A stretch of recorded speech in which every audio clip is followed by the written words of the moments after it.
She is a beautiful lady.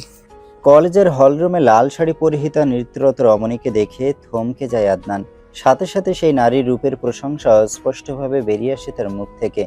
পিছন থেকে কয়েকজন তাকে চেয়ারে বসতে বলে ব্যস্ত হলেও সে মঞ্চের নৃত্যরত নারীকে পলকহীন চোখে দেখেই যাচ্ছে। হঠাৎ কোনো একজনের ডাক কানে পৌঁছাতেই সজ্ঞানে ফিরে আসে আদনান।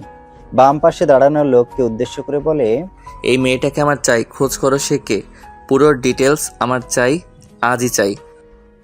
লোকটা মাথা হ্যাঁ সূচক মাথা ঝাঁকায়, উল্টো জিজ্ঞেস করে, স্যার, মেয়েটা এখান থেকে নামলে জিজ্ঞেস করব গিয়ে। ওখানে যারা অনুষ্ঠান পরিচালনা করছে তাদের কাছে গিয়ে জিজ্ঞেস করো মেয়েটার নাম কি। নাম শুনে অফিস থেকে পুরো ডিটেলস নাও। সব কিছু আমাকে কেন শিখিয়ে দিতে হবে? ঘটে কিছু নিয়ে আসোনি? লোকটার কিছু না বলে সেখান থেকে বেরিয়ে যায়। আদনান সামনের সারিতে বসে মনোযোগ দিয়ে মেয়েটাকে দেখে যাচ্ছে।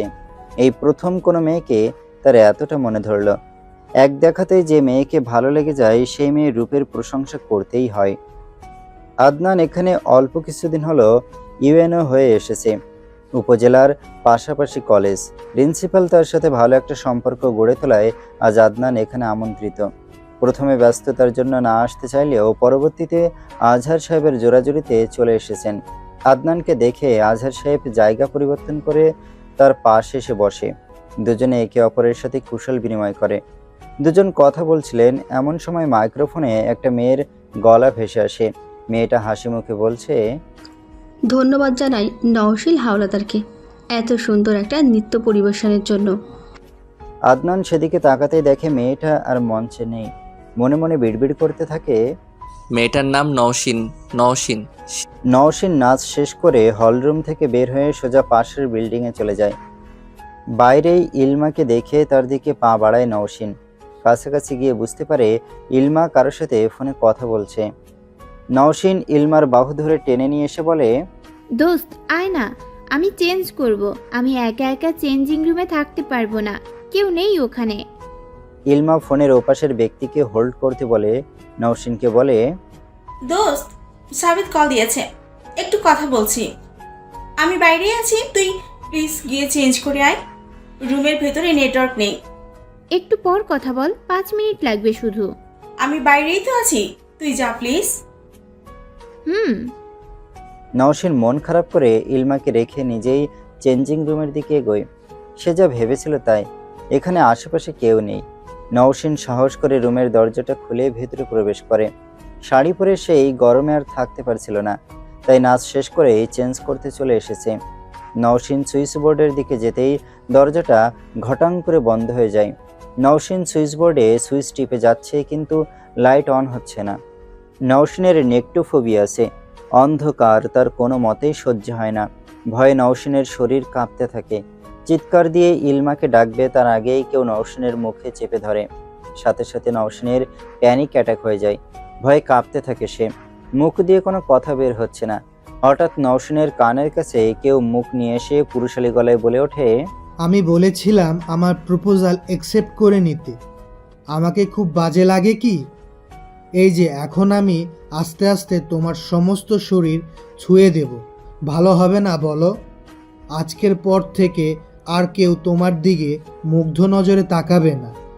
কারো মনে তোমাকে পাবার কামনা মাথায় চারা দিয়ে উঠবে না। তুমি শুধু আমার। আমি আমার জিনিসের কারো নজর সহ্য করতে পারি না নিশু। কথা শেষ করেই সেই ব্যক্তি নওশিনের গলায় ঠোঁট ছুঁয়ে দেয়। নওশিনের সারা শরীর কেঁপে ওঠে, মুখ দিয়ে গোঙানির আওয়াজ বেরোচ্ছে। নওশিন বুঝতে পারে সামনে দাঁড়ানো পুরুষটা আর কেউ নয়, সে হচ্ছে সাব্বির।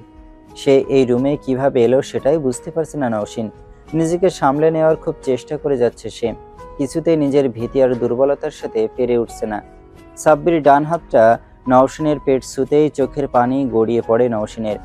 আজ কি তবে সে নিজের সম্ভ্রম হারাবে? মনে মনে সৃষ্টিকর্তাকে ডেকে যাচ্ছে, খুব করে চাইছে কেউ এখানে এখনই চলে আসুক আর তাকে এই বিপদ থেকে উদ্ধার করুক। নওশিনের হাত দুটো অবশ হয়ে আসছে। সাব্বির আরও নোংরাভাবে নওশিনকে স্পর্শ করার প্রস্তুতি নিতেই নওশিন সামনের দিকে পা ভেঙে দ্রুততার সাথে হাঁটু উঁচু করে সাব্বিরের তলপেটে আঘাত করে। পরপর দুইবার দুই জায়গায় লাগে, সাথে সাথে নিজের শরীরের সেই অংশের প্রচণ্ড ব্যথায় কুঁকিয়ে ওঠে সাব্বির। বেঞ্চের উপর পড়ে গিয়ে ও মাগো বলে চিৎকার দিয়ে ওঠে। নওশিন সেই সুযোগে দেয়াল হাতড়াতে হাতড়াতে দরজার কাছে এসে দরজা খুলে বাইরে চলে আসে। বাইরে বারান্দায় তখন ইলমা ছিল না। নওশিন এক প্রকার খোঁড়াতে খোঁড়াতে এগিয়ে যায়। মাথা ঘুরছে, তার সাথে যেন সমস্ত দুনিয়া অন্ধকার হয়ে আসছে। নওশিন সোজা হলরুমের দিকে এগোতে থাকে, কিন্তু তার পা আর চলছে না। সেখানেই মাথায় হাত দিয়ে দাঁড়িয়ে যায় সে। চোখ বন্ধ হয়ে আসছে তার। আবছা চোখে দেখতে পায় সামনের দিক থেকে সাদা পাঞ্জাবি পরিহিত কেউ তার দিকে ছুটে আসছে। তার পিছনে হয়তো আরো কয়েকজন আসছে, কিন্তু তা স্পষ্ট দেখতে পায় না নওশিন। চারপাশ নিকষ অন্ধকারে ছেয়ে যায়। জ্ঞান হারায় সে। একজোড়া হাত তাকে সযত্নে আগলে নেয়। আশেপাশের স্টুডেন্টরা তাকিয়ে তাকিয়ে আদনানের কর্মকাণ্ড দেখছে। আদনান নওশিনকে বুকের সাথে বাম হাত দিয়ে জড়িয়ে রেখেছে। প্রিন্সিপাল এবং দুজন সহকারী ম্যাম দৌড়ে সেখানে এসে উপস্থিত হয়। নওশিনকে রেস্ট রুমে নিয়ে যাওয়া হয়। রেস্ট রুমের একপাশে একটা ছোট রুমের মতো ব্যবস্থা করা হয়, যেটা সাধারণত শয়নকক্ষ হিসেবেই পরিচিত। এটা ছাত্রীদের জন্যই তৈরি করা হয়েছে। অনেক সময় অনেকে অসুস্থ হয়ে যায়, যাদের এখানে প্রাথমিক চিকিৎসার জন্য নিয়ে আসা হয়। নওশিনকে শুয়ে দেওয়ার কিছুক্ষণ পরই ইলমা দৌড়ে সেখানে আসে। ইলমা এসে ক্লাস টিচারের সাথে কথা বলে জানতে পারে নওশিন হলরুমের সামনে মাঠের মধ্যে এসে জ্ঞান হারিয়েছে। আদনান বাইরে দাঁড়িয়ে নওশিনের জ্ঞান ফিরে আসার অপেক্ষা করছে। ভেতরে কয়েকজন ম্যাম ও নওশিনের বান্ধবী আছে, তবুও যেন এক মুহূর্তের জন্য নিশ্চিত হতে পারছে না সে। এত অল্প সময়ে এই মেয়েটা এত মায়া তৈরি করলো কিভাবে, সেটা ভেবেই অবাক হয়ে যাচ্ছে আদনান। তার মাথায় একটা কথাই ঘুরপাক খাচ্ছে, আর সেটা হলো মেয়েটা কি জাদু জানে? যদি নাই জানে তবে এত টানছে কি করে? নওশিন যখন আদনানের হাতের উপর জ্ঞান হারায় তখন খুব কাছে থেকে দেখেছে সে তাকে। কি সুশ্রী তার মুখ। ভেতর থেকে নওশিনের ক্লাস টিচার নাজনীন বাইরে এসে আদনানকে উদ্দেশ্য করে বলে, স্যার, নওশিনের জ্ঞান ফিরেছে, কিন্তু হয়তো কিছু দেখে ভয় পেয়েছিল জ্ঞান হারানোর আগে। মেয়েটা এখনো খুব ভয় পেয়ে আছে। ওনার সাথে দেখা করা সম্ভব হবে এখন? জি, আসুন। আদনানের পাশে প্রিন্সিপাল আজহার সাহেব দাঁড়িয়েছিলেন। আদনান আজহার সাহেবকে বলে, চলুন তাহলে ভেতরে গিয়ে শুনি কি হয়েছিল ওনার সাথে। নওশিনকে জানালার পাশে সোফাতে বসানো হয়েছে। নওশিন সেখানেই নিজেকে গুটিয়ে নিয়ে বসে আছে। আদনান সেখানে যেতেই একজন চেয়ার এনে দেয়। আদনান নওশিনের নিকটে চেয়ার টেনে বসে। সে স্পষ্ট বুঝতে পারছে নওশিন এখনো ভয় পাচ্ছে। তার চোখে মুখে ভয়ের ছাপ স্পষ্ট। সামনে আরো একটা অপরিচিত পুরুষকে দেখে ঘাবড়ে যায় নওশিন। আদনান নওশিনকে বিচলিত হতে দেখে বলে ওঠে, এখানে কাউকে দেখে ভয় পাওয়ার প্রয়োজন নেই, নিজেকে একটু শান্ত করুন। পানি খাবেন? নওশিন হ্যাঁ সূচক মাথা নাড়ায়। আজহার সাহেব পিছনে তাকিয়ে আয়াকে ইশারা করতেই সে পানি আনতে চলে যায়। পানি এনে দেওয়ার পর গ্লাসের সবটুকু পানি খেয়ে নেয় নওশিন। গ্লাসটা পাশে রেখেই বলে, আমি রুমে গিয়েছিলাম চেঞ্জ করতে, কিন্তু আমার আগেই ওখানে কেউ উপস্থিত ছিল। রুমে অন্ধকার করে রাখা হয়েছিল। আমাকে খুব বাজেভাবে ছোঁয়ার চেষ্টা করেছে সে। জড়িত স্বরে কথাগুলো বলে মাথা নিচু করে ফেলে সে। সুশ্রী সুগঠিত মুখখানা যেন পাংশুবর্ণ ধারণ করে। নওশিনের কথা শোনা মাত্র আদনানের চোয়াল শক্ত হয়ে যায়। আজহার সাহেবকে বলে ওঠে, সিসিটিভি চেক করুন, দেখুন কার এত বড় সাহস হয়েছে কলেজে এসে কলেজের মেয়ের সাথে এমন ব্যবহার করার। আজহার সাহেব সাথে সাথে অফিস সহকারীকে বিষয়টা দেখতে বলেন। আদনান নওশিনের দিকে তাকিয়ে বলে ওঠে, আপনার ভয় পাবার প্রয়োজন নেই, আমি বিষয়টা দেখছি। চলুন আপনাকে বাসায় পৌঁছে দেই আমার গাড়ি করে। নওশিন ধীরে ধীরে নিজের জড়তা কাটিয়ে বলে, সেটার প্রয়োজন হবে না, আমি বাসায় চলে যেতে পারবো। পাশে থেকে ইলমাও বলে, স্যার, আমাদের দুজনের বাসা পাশাপাশি, আমরা একসাথে যাতায়াত করি, সমস্যা হবে না হয়তো। আপনারা দুজনেই চলুন আমার গাড়িতে, আপনাদের সাথে কিছু কথাও আছে। ওনাকে একা ছাড়তে মন সায় দিচ্ছে না। আদনানের কথায় তার দিকে নিষ্পলক তাকিয়ে থাকে নওশিন। মনে মনে ভাবে, এই লোকটা এত গুরুত্ব কেন দিচ্ছে আমার প্রতি? কে উনি? গলায় কারো ঠোঁটের স্পর্শ পেতেই কান্না করে ওঠে নওশিন। দুই হাতে বেঁধে রাখা হয়েছে, মুখেও কাপড় গুজে দেওয়া। ভয়ে গলা শুকিয়ে কাঠ হয়ে আসছে নওশিনের। চারিদিক অন্ধকার, কোথাও এতটুকু আলোর ছিটে ফোটাও নেই। মুখে কাপড় থাকায় চিৎকার করতে পারছে না। নিজের মুখের কাছে অন্য কারো নিঃশ্বাসের শব্দ আরো গাঢ় হতে থাকে। নওশিন কি করবে কিছুতেই বুঝে উঠতে পারছে না। বোবায় ধরার মতো সমস্ত শরীর যেন অসাড় হয়ে আসছে। ধীরে ধীরে অনুভূতি শূন্য হয়ে পড়ছে নওশিন। কোনো রকম দুঃসাহস দেখানোর সুযোগ যেন সে পাচ্ছে না। অন্ধকার কেন তাকে এত গিলে খাচ্ছে, স্পর্শগুলো যেন কেমন হিংস্র হয়ে উঠছে। নিকটে থাকা পুরুষের মন রোমশ ভুরুযুগল গাল স্পর্শ করছে। বিশ্রী কটু ঘামের গন্ধও পাচ্ছে সে। নওশীন তার শরীরের সমস্ত জোর দিয়ে চিৎকার দিতেই পাশে থেকে স্নেহা তার বাহু ধরে ঝাঁকাতে থাকে। পাশের বেডগুলো থেকে প্রীতি, অনু, নোয়া উঠে আসে। স্নেহার ধাক্কাধাক্কিতে নওশীন চোখ খুলে এদিক ওদিক দেখতে থাকে। মাথার উপরে ফ্যান চলা সত্ত্বেও ঘেমে একাকার অবস্থা। বিছানা ছেড়ে উঠে বসে নওশীন। পাশে 4 বোনকে দেখে বুঝতে পারে ওটা স্বপ্ন ছিল। নোয়া নওশীনের ডান পাশে বসে বুকের সাথে জড়িয়ে নেয় নওশীনকে। মাথায় হাত বুলিয়ে দিতে দিতে বলে, নিশু, বাজে স্বপ্ন দেখেছিস? নওশীন শুকনো ঢোক গিলে বলে, পানি খাবো আপু, আমার গলা শুকিয়ে গেছে। নোয়া অনুকে ডেকে পানি নিয়ে আসতে বললে অনু রুম থেকে বের হয়ে ফ্রিজ থেকে ঠান্ডা পানি এনে দেয়। নওশীন সম্পূর্ণ পানি একদমই খেয়ে নেয়। নওশীনকে বেশ অবিন্যস্ত দেখাচ্ছে। আজকে চুল বেঁধেও ঘুমায়নি সে। প্রীতি নিজের আগ্রহ দমিয়ে রাখতে না পেরে বলে ওঠে, আজকে কিছু হয়েছে তাই না? তখন ইলমা কি যেন বলতে চাচ্ছিল, তুই থামিয়ে দিলি। স্নেহা সন্দিগ্ধ চোখে নওশীনের দিকে তাকায়। কপালে হাত দিয়ে দেখে গায়ে একদম ঠান্ডা। কপালে ঘাম থাকায় স্নেহার হাত ভিজে যায়।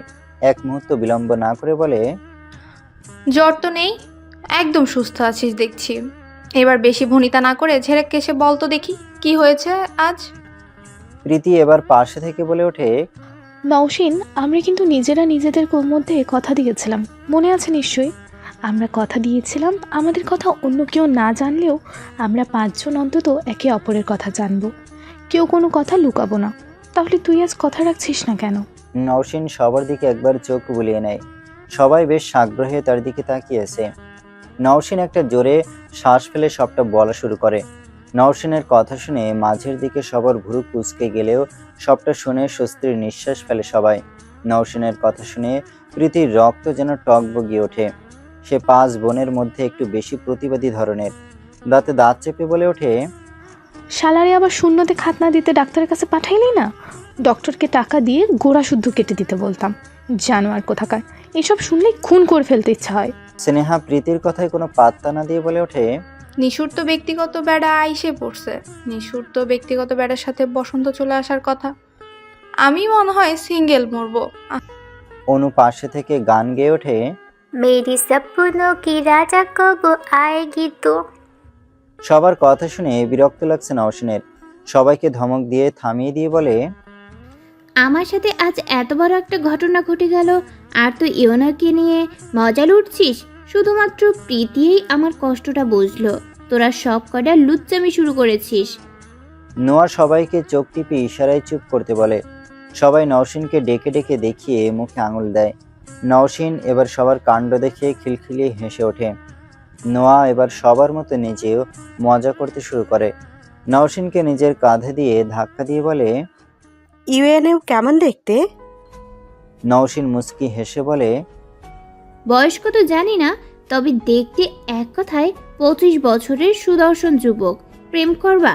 কিন্তু তোমার তো একটা বপ্পেন আছে, কি হবে এখন? গাড়িতে আসার সময় নম্বর চাইনি, দেখে কি মনে হয়েছে রে? বিবাহিত নাকি সিঙ্গেল? স্নেহার প্রশ্নে নওশীন বলে ওঠে, গাড়িতে শুধু সাব্বিরের বিষয়ে জিজ্ঞেস করেছিল। মানুষকে দেখে কি বোঝা যায় কিছু? অন্যদের দেখে বোঝা গেলেও ওনাকে দেখে আমি কিছুই বুঝতে পারিনি। নিজের মানুষ থাকতে আমি অন্য কাউকে কেন খুঁটিয়ে খুঁটিয়ে দেখতে যাব? নওশীনের কথার পরিপ্রেক্ষিতে অনু বলে ওঠে, তোমার এই রিলেশন বেশি দিন টিকবে না চান্দু। মানুষ চোখের আড়াল হইলে যা ইচ্ছে তাই করতে পারে। তোমার সে ব্যাটা তোমার আড়ালে কত কিছু করছে সেটা তুমি নিজেও জানো না। সুন্দর দেখতে, স্মার্ট, 90% ছেলেরই ছুকছুকানি স্বভাব। তোমারটারে দেখেই লুচ্চা মনে হয়। কই, আমি তো কিছু করি না। আমিও তো নুহাসের চোখের আড়ালেই আছি। আমি যেহেতু কিছু করছি না, তাহলে আমি ওর উপর বিশ্বাস রাখতেই পারি। নওশীন প্রেমে অন্ধ হয়ে আছে। এটা নোয়া, প্রীতি, অনু, স্নেহা সবাই জানে। ছেলেটা কি মন্ত্র পড়ে বশ করে রেখেছে কে জানে। এতক্ষণ নোয়া বলে ওঠে, এই তোরা ঘুমাবি না? ওই হাঁসের বাচ্চার কথা আমার এত রাতে শুনতে ইচ্ছে করতেছে না। প্রীতি সবার কথায় বিরক্ত হয়ে নিজের বিছানায় চলে যায়। ইম্পর্ট্যান্ট একটা কথা থেকে সবাই কিভাবে বিনোদনের লাইনে চলে যেতে পারে তা সে বাদে সবাই জানে। নোয়া ঘড়িতে তাকিয়ে দেখে 2:30টা বাজতে চলেছে। সবাইকে ঠেলে নওশিনের বিছানা থেকে তুলে দেয়। সবাইকে ঘুমাতে নিজেদের বিছানায় চলে যেতে বলে। বিছানা ছেড়ে সবাই চলে গেলে স্নেহাও শুয়ে নওশিনকে বলে, তাড়াতাড়ি শুয়ে পড়, মাঝরাত এখন। নওশিন বালিশের নিচে থেকে ফোন হাতে নিয়ে দেখে নুশান আজ তাকে কোনো টেক্সট করেনি। ফোনটা বালিশের নিচে না রেখে পাশেই চার্জে দিয়ে রাখে। খারাপ স্বপ্ন যেন না দেখতে হয় তাই আয়াতুল কুরসি পড়ে ঘুমিয়ে পড়ে। ভোর 6টা। পরিজান বেগম ফজরের নামাজের জন্য উঠে অজু করে 5 নাতনিকে ডেকে তুলে অজু করতে পাঠিয়ে দেয়। পরিজান বেগমের কোনো ছেলে নেই। 4 মেয়ের 5 মেয়েকে নিজের কাছে রেখেছেন। বিরাট একটা পুরনো নকশার বাড়িতে শুধুমাত্র 7 জন মানুষ থাকে। পরিজান বেগমের স্বামী মুহিব শেখ আর 5টা নাতনি। বাড়ির সামনেই সদর দরজার পাশেই বড় একটা ঘর আছে। সেখানে স্বামী স্ত্রী দুজন থাকেন যারা বাড়ি দেখাশোনা করে। বাড়ির সবার অভ্যাস ফজরের নামাজ শেষ করে মুহিব শেখ মসজিদ থেকে বাড়িতে আসলেই সবাই বাইরে হাঁটতে বের হবে। বাইরে থেকে এসে সবাই 1 কাপ করে চা আর কিছু বিস্কুট নিয়ে পড়তে বসে যাবে। আজও তার অন্যথা হলো না। মুহিব শেখ মসজিদ থেকে আসার পর প্রতিদিনের মতো বাহির থেকে হেঁটে বাড়ি এসে সবাই পড়তে বসে যায়। ঘড়িতে 8টা বাজতেই নওশিন, স্নেহা আর অনু কলেজের জন্য রেডি হতে চলে যায়। স্নেহা আর অনু একই কলেজে পড়ছে। অনু ইন্টার ফার্স্ট ইয়ারে। সামনের মাসে এক্সামের জন্য পড়ার চাপ তার একটু বেশি। খাওয়া দাওয়া করে কলেজের জন্য রেডি হয়ে 3 জন বাড়ি থেকে বেরিয়ে পড়ে। বাড়ি থেকে বের হতেই স্নেহা আর অনু এক রাস্তায় চলে যায় আর নওশিন আরেক রাস্তায়। একটু সামনে এগিয়ে যেতেই দেখে ইলমা রাস্তার পাশে দাঁড়িয়ে তার জন্য অপেক্ষা করছে। কলেজ খুব একটা দূরে না হওয়ায় বেশিরভাগ দিন দুজন পায়ে হেঁটেই গল্প করতে করতে চলে যায়। বাড়ি থেকে কলেজের দূরত্ব প্রায় 15 মিনিটের। গল্প করতে করতে গেলে সময় বেশি মনে হয় না। নওশিন আর ইলমা হাঁটতে হাঁটতে উপজেলার সামনাসামনি আসলে এদিক ওদিক তাকিয়ে বলে, এখন যদি দি হ্যান্ডসাম আদনান সাহেবের সাথে দেখা হয়ে যায় কেমন হবে বলতো? খুব বাজে হবে ইলু, এসব মুখেও আনিস না। আমার বাড়ির বাদরগুলো এই লোককে খুব জ্বালিয়েছে রে, তুই আর জ্বালাস না। আমার কিন্তু কালকে ওনাকে দারুণ লেগেছে। যাই বলিস, লোকটা কিন্তু হেপি হ্যান্ডসাম। ছি ইলু, তোর না বয়ফ্রেন্ড আছে? ভালো হয়ে যায় সময় থাকতে। যা ইচ্ছে বল, আমি এখন মনে প্রাণে চাইছি আদনান সাহেব সামনে এসে দাঁড়াক। পিছনে গলা খাকারির আওয়াজ শুনে দুজনে দাঁড়িয়ে যায়। নওশিন আর ইলমা একে অপরকে দেখছে। পিছন থেকে ভারী গলায় কেউ বলে ওঠে, এই যে শুনছেন? নওশিন আর ইলমা দুজনই ধীরে ধীরে পিছনে তাকায়। পিছনে একটা মধ্যবয়স্ক লোক দাঁড়িয়ে। ইলমা পা থেকে মাথা পর্যন্ত পর্যবেক্ষণ করে বিরক্তি ভাব নিয়ে বলে, জি বলুন। সামনে দাঁড়ানো লোকটা আমতা আমতা করে বলে, আসলে আমার হাতের এই কাগজগুলো ফটোকপি করতে হবে, দোকান খুঁজে পাচ্ছি না। নওশিন বুঝতে পারে লোকটা হয়তো এখানে নতুন, কোনো কাজে আসতে পারে, তাই হয়তো কিছু চিনতে পারছে না। তাই সে আঙুল দিয়ে সামনের দিকে দেখিয়ে দিয়ে বলে, ওই যে রাস্তার ওপাশে সোজা আরেকটা যে রাস্তা আছে না, ওখান দিয়ে 2 মিনিট হেঁটে গেলেই একই সারিতে কয়েকটা দোকান পেয়ে যাবেন। ঠিক আছে, ধন্যবাদ। লোকটা পাশ কাটিয়ে চলে যেতেই ইলমা গা ঝাঁকিয়ে দিয়ে বলে, খেলবো না, it's totally unfair. Adnan sir কেন আসলো না? তুই ওনাকে নিয়ে পড়ে থাক এখানে। বলেই হাঁটা দেয় নওশিন। ইলমা উপজেলার মেইন গেটের সামনে দাঁড়িয়ে এদিক ওদিক একটু তাকিয়ে কিছু দেখতে না পেয়ে নওশিনের পিছু পিছু দৌড় লাগায়। নওশিন জোরে জোরে হাঁটছে আর বলছে, তুই যদি আর কখনো আদনান ফাদনানরে নিয়ে কথা বলেছিস, তোরে আমি ড্রেনে ফেলে দিব, বলে রাখলাম। ইলমা দৌড়ে নওশিনের সাথে ধরে হাঁপাতে হাঁপাতে বলে, আমার বয়ফ্রেন্ড তোরে আস্ত রাখবে না। তোর বয়ফ্রেন্ডকেও আসতে বলিস, হুইল পাউডার দিয়ে 2 জনরে ডোলে ডুলে ধুয়ে দেব। খবিস কোথাকার, একটা কথা না বলে তাড়াতাড়ি চল, ক্লাস শুরু হয়ে যাবে। ইলমার কথা না বাড়িয়ে নওশিনের সাথে কলেজের উদ্দেশ্যে রওনা দেয়। আম্মা, বউ বরণ করতে তৈরি হও। এখানে একটা মেয়েকে প্রচণ্ড রকম পছন্দ হয়েছে আমার। বাচ্চারা যেমন নিজের পছন্দের খেলনা না পেলে হাত পা ছুঁড়ে কান্নাকাটি করে, ওকে না পেলে আমার অমন অবস্থাই হবে হয়তো। আম্মা, এর আগে কোনো মেয়েকে তো এত ভালো লাগেনি। এই মেয়ের মধ্যে কী এমন আছে যার জন্য আমার ওকে এত পছন্দ হয়েছে? ফোনের ওপাশ থেকে আদনানের মা আবিদা বেগম বলে ওঠেন, এতদিন পর আমার ছেলে বিয়ের জন্য মেয়ে পছন্দ করেছে। এর চেয়ে ভালো খবর আর হয়ই না। সব কিছু ঠিকঠাক থাকলে আমি কি চলে আসবো মেয়ে দেখতে? মায়ের কথায় ব্যস্ত হয়ে পড়ে আদনান। বসে বসে নাস্তা করছিল আর মায়ের সাথে ফোনে কথোপকথন চলছিল। মায়ের এখানে আসার কথা শুনে তড়িঘড়ি করে আদনান বলে ওঠে, সময় হলে আমি নিজেই তোমাকে এখানে আসতে বলবো আম্মা। আবিদা বেগম বেশ আগ্রহের সাথে জিজ্ঞেস করে, মেয়েটার সাথে পরিচয় হলো কিভাবে? মা, এখনো পরিচয় হয়নি। আমি শুধু তাকে চিনি। আমি যে এখানকার ইউএনও, সে শুধু এটুকুই জানে। তাহলে এখন তোমার কি করা উচিত বলে মনে করছো? তার সাথে পরিচিত হওয়াটা জরুরি বলে মনে করছি। জলদি বৌমা চাই। আম্মা, ওর ব্যক্তিগত বিষয়ে তেমন কিছুই জানি না। ডিটেলস কিছুটা আছে আমার কাছে। মেয়েটা কি করছে? পড়াশোনা। পড়াশোনা? কিসে পড়ছে? এবার ইন্টার দেবে। কি? হ্যাঁ আম্মা। পিচ্ছি একটা মেয়ে। আমি একটা মেয়ে পছন্দ করেছিলাম। মেয়েটা বেশ ম্যাচিওর। তুমি চাইলে তাকে। না আম্মা, প্লিজ তুমি এবার অন্য কারো কথা বলো না। দেখো কি হয়। আমার কোনো কিছুতেই অমত নেই। আচ্ছা আম্মা, রাখছি এখন। আল্লাহ হাফেজ। ফোন রেখে খাওয়া শেষ করে রুমে চলে আসে আদনান। ফোনটা হাতে নিতেই দেখে থানার ওসি 4 বার কল দিয়েছিল। আদনান আর এক মুহূর্ত দেরি না করে ওসিকে কল ব্যাক করে। রিং হতেই ওপাশ থেকে মুহূর্তের মধ্যেই কল রিসিভ হয়। আদনান সাব্বিরের কথা জিজ্ঞেস করলে তিনি জানান সাব্বিরের খোঁজ এখনো পাওয়া যায়নি। এখান থেকে কিছু দূরের একটা সিসিটিভিতে রাতে দেখা গেলেও এরপর আর তাকে কোথাও দেখা যায়নি। ওসি সাহেব আরও জানান তারা সন্দেহ করছে সাব্বির নিজ এলাকাতেই হয়তো লুকিয়ে আছে। আদনান জিজ্ঞেস করে, এলাকা কি খুব বড়? বড় না হলে তল্লাশি চালিয়ে দেখতে পারেন। সে কিন্তু খুব ছোট কোনো অপরাধ করেনি, ধর্ষণের চেষ্টা করেছিল। মেয়েটা যদি সাহসী পদক্ষেপ না নিত তাহলে তার অবস্থা কি হতো ভাবুন একবার। ওসি সাহেব কিছুক্ষণ চুপ করে থেকে বলে ওঠেন, সবই বুঝতে পারছি স্যার, আমাদের ঘরেও মেয়ে আসছে, বুঝি সবই। যত তাড়াতাড়ি পারেন তাকে খুঁজে বের করুন। জি স্যার, আমরা চেষ্টা করছি। মেয়েটার সাথে একটি ব্যক্তিগত কথা বলতে হবে। ভাবছি আজকে কলেজে যাব। ঠিক আছে, বিষয়টার সাথে যেহেতু আমি জড়িত সেহেতু আমিও উপস্থিত থাকব। কখন যাবেন জানাবেন আমাকে। স্যার, আপনি কখন ফ্রি আছেন? আজ সারাদিনই। ঠিক আছে স্যার, চলুন বের হই 11টার দিকে। ওকে। নওশিন আর ইলমা ব্রেক টাইমে ক্যাম্পাসে বসে বসে খাচ্ছিল আর গল্প করছিল। খেতে খেতে ইলমা বলে ওঠে, তোর নুহাস জানে কালকের ঘটনা? না, বলিনি। বলিসনি কেন? রাতে তো ঘুমিয়ে গেছিলাম, সকালে তো পড়তে হয়। আরও তো সকালে ঘুম থেকে উঠে না। জমিদার? কি বললি? জমিদার বললাম, শুনতে পাসনি? কানে ময়লা হয়েছে? কটন বাট কিনে নিয়ে যা বাড়ি যাওয়ার সময়।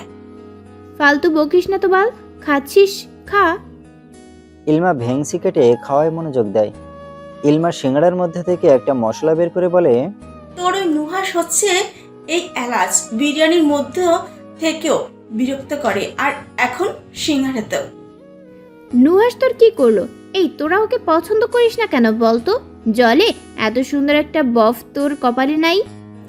তোর ওই মাইয়া বফরে দেখলে আমার বমি আহে। আমি এখান থেকে চলে যাব, কিন্তু ইলমার বাচ্চা। দুজনের ঝগড়া রাগারাগি চলাকালীন কলেজের এক আয়া এসে দুজনের সামনে দাঁড়ায়। কোমরের দুই পাশে হাত দিয়ে বলে, তোমাদের সেই কখন থেকে খুঁজছি, আর তোমরা এখানে বসে বসে ঝগড়া করছো? নওশিন বসে বসে বাড়ি থেকে নিয়ে আসা নুডলস খাচ্ছিল। খাওয়া বন্ধ করে আয়ার দিকে তাকিয়ে বলে, কি হয়েছে, খুঁজছেন কেন? কালকে তো তুমিই অজ্ঞান হয়ে গেছিলে না? হ্যাঁ, কেন? পুলিশ এসেছে, তোমার সাথে কথা বলবে।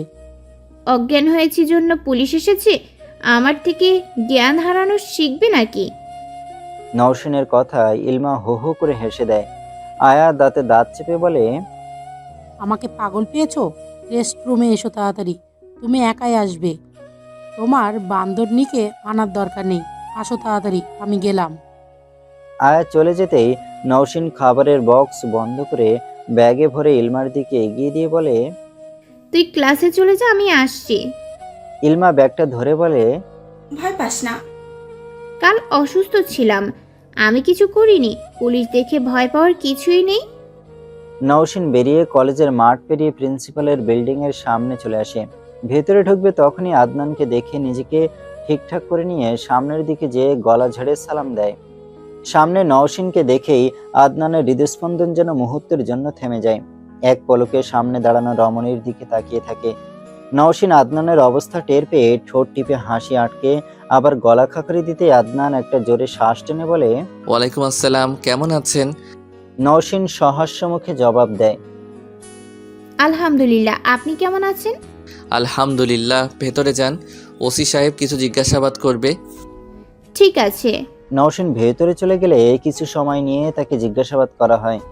ওসি সাহেব কথায় কথায় প্রশ্ন তোলেন, সাব্বির কি শুধু আপনাকে বিরক্ত করে, নাকি তার ব্যাপারে এসব অনেক আগে থেকেই চলে? মানে অন্যদের কি এইভাবেই বিরক্ত করে? নওশিন জবাব দেয়, সেসব জানি না স্যার। রাস্তা দিয়ে যাতায়াতের সময় বেশ কয়েকবার প্রপোজও করেছে ও আমায়। হয়তো অ্যাকসেপ্ট না করায় আমার সাথে এমনটা করতে চেয়েছিল। স্যার কিছু মনে করবেন না, আপনি আগে থেকেই জানতেন সাব্বির ভালো ছেলে না, তার জন্যই কি প্রপোজাল অ্যাকসেপ্ট করেননি? না, আসলে আমি এসবে এখন জড়াতে চাই না, তাই। আরো কিছু প্রশ্ন করা হয় নওশিনকে। সেও সোজাসাপটা জবাব দিয়ে বেরিয়ে আসে। নওশিন বেরিয়ে সোজা ক্লাসে চলে যায়। সাব্বিরকে ধরতে প্রায় 2 সপ্তাহ কেটে গিয়েছে। 3 দিন যাবৎ তাকে থানায় আটকে রাখা হয়েছে। সাব্বিরের বাবা বার কয়েক নওশিনের নানা বাড়ি এসে কেস তুলে নিতে বললে নওশিনের নানা তাতে রাজি হননি। সবার অগোচরে সাব্বিরের মা নওশিনের কাছাকাছি এসে কান্নাকাটি করেছে। সাব্বিরের মা বাড়ি থেকে চলে যাওয়া মাত্র বাসর ঘর থেকে নিজেদের রুমে চলে আসে। ফোনটা চার্জে বসিয়েছিল। রুমে এসে ফোনটা হাতে নিয়েই দেখে নুহাস কল দিয়েছিল। ফোনটা নিয়ে এদিক ওদিক তাকিয়ে ছাদে যাওয়ার উদ্দেশ্যে বের হবে, তখনই স্নেহা এসে নওশিনের হাত ধরে ফেলে। নওশিন হাত ছাড়ানোর চেষ্টা করতেই স্নেহা হাত ছেড়ে দেয়। নওশিনের চারপাশে ঘুরতে ঘুরতে বলে, পেয়ার হুয়া। রাস্তা স্যার। স্নেহা, কিউ? এমনি যে কাজ করছিলি সেটা কর। তোকে পাহারা দিতে আসলাম। আমাকে পাহারা দিতে হবে না, সামনে থেকে যা। না গেলে পদ্মা সেতুতে নিয়ে গিয়ে ঠুস করে নদীতে ফেলে দেব। স্নেহাকে রুমের ভেতরের দিকে ধাক্কা দিয়ে ঠেলে দিয়ে দৌড়ে ছাদে চলে যায়। চিলেকোঠার পাশে দাঁড়িয়ে এদিক ওদিক কাউকে না দেখে নুহাসের নাম্বারে কল দেয়। প্রথমে নম্বর ব্যস্ত বললেও দ্বিতীয়বার কল দেওয়ায় ওপাশের ব্যক্তি রিং হওয়ায় মাথায় কল রিসিভ করে। ওপাশ থেকে কণ্ঠস্বর ভেসে আসে, হ্যালো, কেমন আছো? তোমার পরীক্ষা তো গতকাল শেষ, কল দাওনি যে? বন্ধুদের সাথে ব্যস্ত ছিলাম। ভালো আছো তুমি? শরীর ভালো আছে? আমাদের কতগুলো দিন কথা হয় না, বলো তো ভালো থাকবো কিভাবে? পরীক্ষা ছিল তো, জেনেও এমন অবুঝ কেন? তুমি বুঝতে পারো না? আচ্ছা বাদ দাও, কি করা হচ্ছে? কিছু না, আমরা দেখা করব না? তোমার উচিত এবার দেখা করা। পরীক্ষা মাত্র শেষ হলো, আর কয়েকটা দিন সময় দাও প্লিজ। দুজনের কিছুক্ষণ কথা হওয়ার পর নওশিন আমতা আমতা করে বলে, তোমাকে একটা কথা বলার ছিল। হ্যাঁ বলো। সেদিন আমার কলেজে অনুষ্ঠান ছিল। হ্যাঁ আগে বলেছিলে তো। নওশিন আবারও কাঁপা কাঁপা গলায় পুরোটা বলতে থাকে। ওপাশের মানুষটার কোনো প্রতিক্রিয়া নওশিন বুঝতে পারছে না। নিজের কথা শেষ করে ওপাশের মানুষটা কি বলবে সেটা শোনার অপেক্ষায় কান পেতে থাকে। নওশিন ভয়ে চুপসে যাচ্ছে আর ভাবছে ওপাশের মানুষটা থেকে ভুল বুঝবে না তো। কিছু মুহূর্ত চুপ থেকে নুহাস বলে ওঠে, ওই ছেলে তোমাকে রাস্তায় বিরক্ত করে, সেটা আমাকে জানাওনি কেন? নওশিন একটা শুকনো ঢোক গিলে বলে, আসলে তেমন বড় কোনো ঘটনা ছিল না, আর তোমাকে বলেই বা কি হতো বলো? তুমি তো কিছু করতে পারতে না। তার জন্য আমাকে জানাবে না? আজ নোংরাভাবে ছোঁয়ার পর আমাকে বলতে এসেছো? তোমার ব্যাপারে তো আমার কোনো কিছু জানার অধিকারই নেই। আজও নাও বলতে। আমি তো কিছুই শুনতে চাইনি। তোমার যখন মনে হবে কিছু বলা উচিত তখন বলবে, আর অন্য সময় কিছু বলবে না। তুমিও তো আমাকে কত কিছু বলো না। কি বলি না আমি তোমাকে? কি বলতে হবে বলো? চিৎকার করছো কেন নুহাস? আমি কি আমার খারাপ লাগা শেয়ার করে ভুল করলাম? হ্যাঁ, ভুল করলে, এখন বলে ভুল করলে। আমার এখন কি করা উচিত?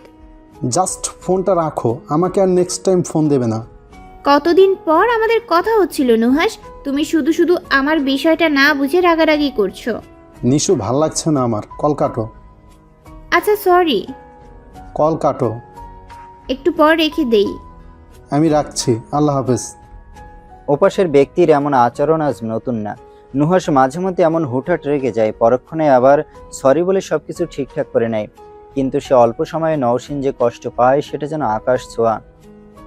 নুহাস ফোন রাখার পর নওশিন আরও 2-3 বার কল দেয়। নুহাস আর কল রিসিভ করেনি। নওশিন এবার মন খারাপ করে চিলেকোঠার দরজায় আসতে দেখে তার স্নেহা আর প্রীতি দাঁড়িয়েছে।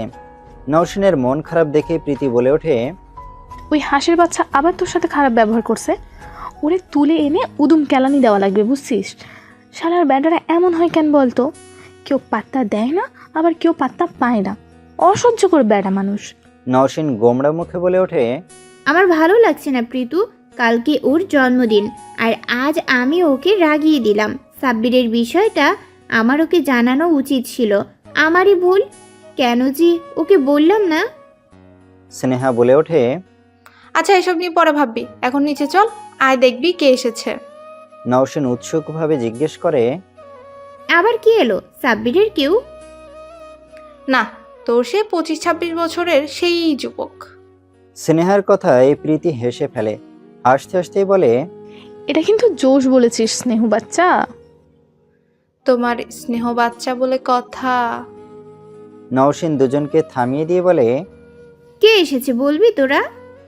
প্রীতি হাত ধরে টেনে নিয়ে সিঁড়ি দিয়ে নামতে নামতে বলে, তুই এখানে কারো রাগ অভিমান দেখছিস, আর ওখানে কেউ তোর জন্য অপেক্ষা করছে।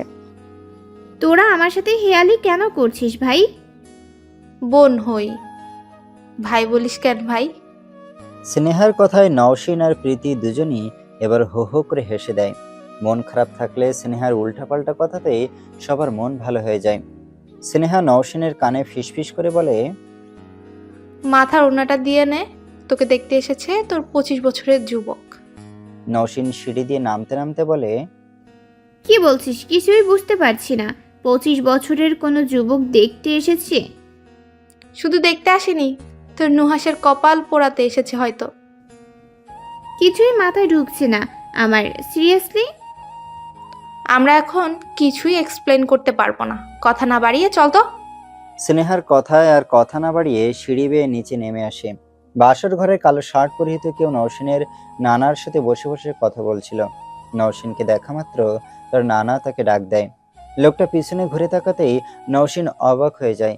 প্রীতির দিকে তাকিয়ে অস্পষ্টভাবে বলে ওঠে, উনি এখানে কেন? নওশিন তার নানা মুহিব শেখের কথায় তাদের দিকে এগিয়ে যায়। নওশিন নিজের বাড়িতে আদনানকে দেখে বেশ অবাক হয়। অচেতন অবস্থায় যেন সব ঘটছে তার সাথে। সে গিয়ে তার নানার পাশে দাঁড়ায়। মুহিব শেখ এবার তাকে হাত ধরে নিজের পাশে বসায়। নওশিন তখনও এক পলকে আদনানের দিকে তাকিয়েছে। আদনান নওশিনের অবস্থা দেখে মিটিমিটি হাসছে। মুহিব শেখ নওশিনকে এক হাত দিয়ে জড়িয়ে নিয়ে বলে, এটা আমার মা বাপ মোড়া নাতিন। 20 সালে করোনা ভাইরাসের সময় ওর বাপ মা দুইজনই মারা গেছে। তারপর থেকে ও আমার এখানে আছে। আমার কোনো ছেলে পেলে নাই, আছে 4টা মেয়ে। আমার নাতনিগুলোকে নিয়েই আমি আর আমার স্ত্রী এই বাড়িতে থাকি। আমার 5-5টা নাতনি সারাদিন কিছু না কিছু করে সারা বাড়ি মাতিয়ে রাখে। আদনান বলে ওঠে, এই বাড়িতে আর কেউ নেই? তাহলে আপনি এখন অভিভাবক, আপনার সাথেই সব কথা বলতে হবে। হ্যাঁ, তুমি তোমার মাকে এখানে আসতে বলো। পাশে থেকে নওশিন বলে ওঠে, কেন? মুহিব শেখ হাসতে হাসতে বলে, তোকে নিয়ে যাবে রে আপা। নওশিন অবাক হয়ে জিজ্ঞেস করে, কোথায় নিয়ে যাবে? তুমি যেতে দিবে কেন? মেয়েদের কি ধরে রাখা যায়? কেউ না কেউ তো সওদা করবেই। তুই যা এখন, ওনার খাবারের ব্যবস্থা করবি না? আদনান ব্যস্ত হয়ে বলে ওঠে, না না, আমি আজ খাবো না, আমার আজ তাড়াতাড়ি ফিরতে হবে। আমি বরং অন্যদিন আসবো, সেদিন খাওয়া দাওয়া করবো, আজ উঠি। তুমি আমাকে নানা বলে সম্বোধন করতে পারো। আদনান মুস্কি হেসে বলে, ঠিক আছে। নিশু, যা তো, ওনাকে বাহির পর্যন্ত এগিয়ে দিয়ে আয়। নওশিন সম্মতিসূচক মাথা নাড়ায়। আদনানকে উদ্দেশ্য করে বলে, চলুন। নওশিন আগে আগে হাঁটা শুরু করে। আদনান মুহিব শেখের দিকে বিদায় নিয়ে নওশিনের পিছু পিছু এগোতে থাকে। নওশিন সদর দরজার কাছে এসে বলে, এখানে কেন এসেছিলেন স্যার? আদনান নওশিনের প্রশ্নের উত্তর না দিয়ে উল্টো প্রশ্ন করে বসে। আমাকে আপনার কেমন লাগে? আদনানের উল্টো প্রশ্নে ঘাবড়ে যায় নওশিন। প্রশ্নের উত্তরে কি বলা উচিত তা ভেবে পায় না সে। উত্তর তো ভালো খারাপের মধ্যেই দিতে হয়। আদনান যেহেতু প্রথম থেকে তাকে সাহায্য সহযোগিতা করেছে, সেহেতু লোকটা তার পছন্দের। কিন্তু আদনানের প্রশ্নটা তার কাছে গোলমেলে লেগেছে। নওশিনকে চুপ থাকতে দেখে আদনান আবার জিজ্ঞেস করে, আমাকে আপনার কেমন লাগে? নওশিন এবার চকিতে বলে ওঠে, ঠিকঠাকই তো আছেন স্যার, কেমন লাগে বলতে? প্রশ্নটা কি বেশি জটিল হয়ে গেল? আসলে কি বলবো বুঝতে পারছি না। আপনি তো আমার অপছন্দের কেউ নন। আপনার পছন্দের কেউ আছে? কাউকে ভালোবাসেন? আদনানের প্রশ্নে যেন এবার মোমবাতির সুতো ফুরিয়ে গেলে যেমন নিভু নিভু হয়ে যায়, সেরকম অবস্থা হয়ে যায় নওশিনের। দমে যায় সে। নুহাসের কথা আদনান জানলে তার নানার জানতে দেরি হবে না, তাই সোজাসাপটা না জানিয়ে দেয় সে। আদনান মুচকে হেসে বলে ওঠে, পছন্দের লিস্টার কাউকে না নিয়ে আসার অনুরোধ রইল। নওশিন ভুরু কুচকে জিজ্ঞেস করে, আপনি এখানে কেন এসেছিলেন বললেন না তো স্যার? স্যার বলে না ডাকলে ভালো লাগবে। আর আপনি তো বুদ্ধিমতী মেয়ে, কেন এসেছিলাম সেটা এতক্ষণে বুঝে যাওয়ার কথা। বিয়ের সম্বন্ধ এনেছিলেন? আমার ধারণা তবে সঠিক, আপনি নিশ্চিত বুদ্ধিমতী। ঠিক বললাম? হ্যাঁ। কিন্তু আমি তো এখনই বিয়ে করতে চাই না, আমার সামনে ইন্টারমিডিয়েট পরীক্ষা। আমাকে আপনার অপছন্দ নাকি আলাদা কোনো মানুষের পছন্দ আছে? বললাম তো নেই, আবার কেন জিজ্ঞেস করছেন?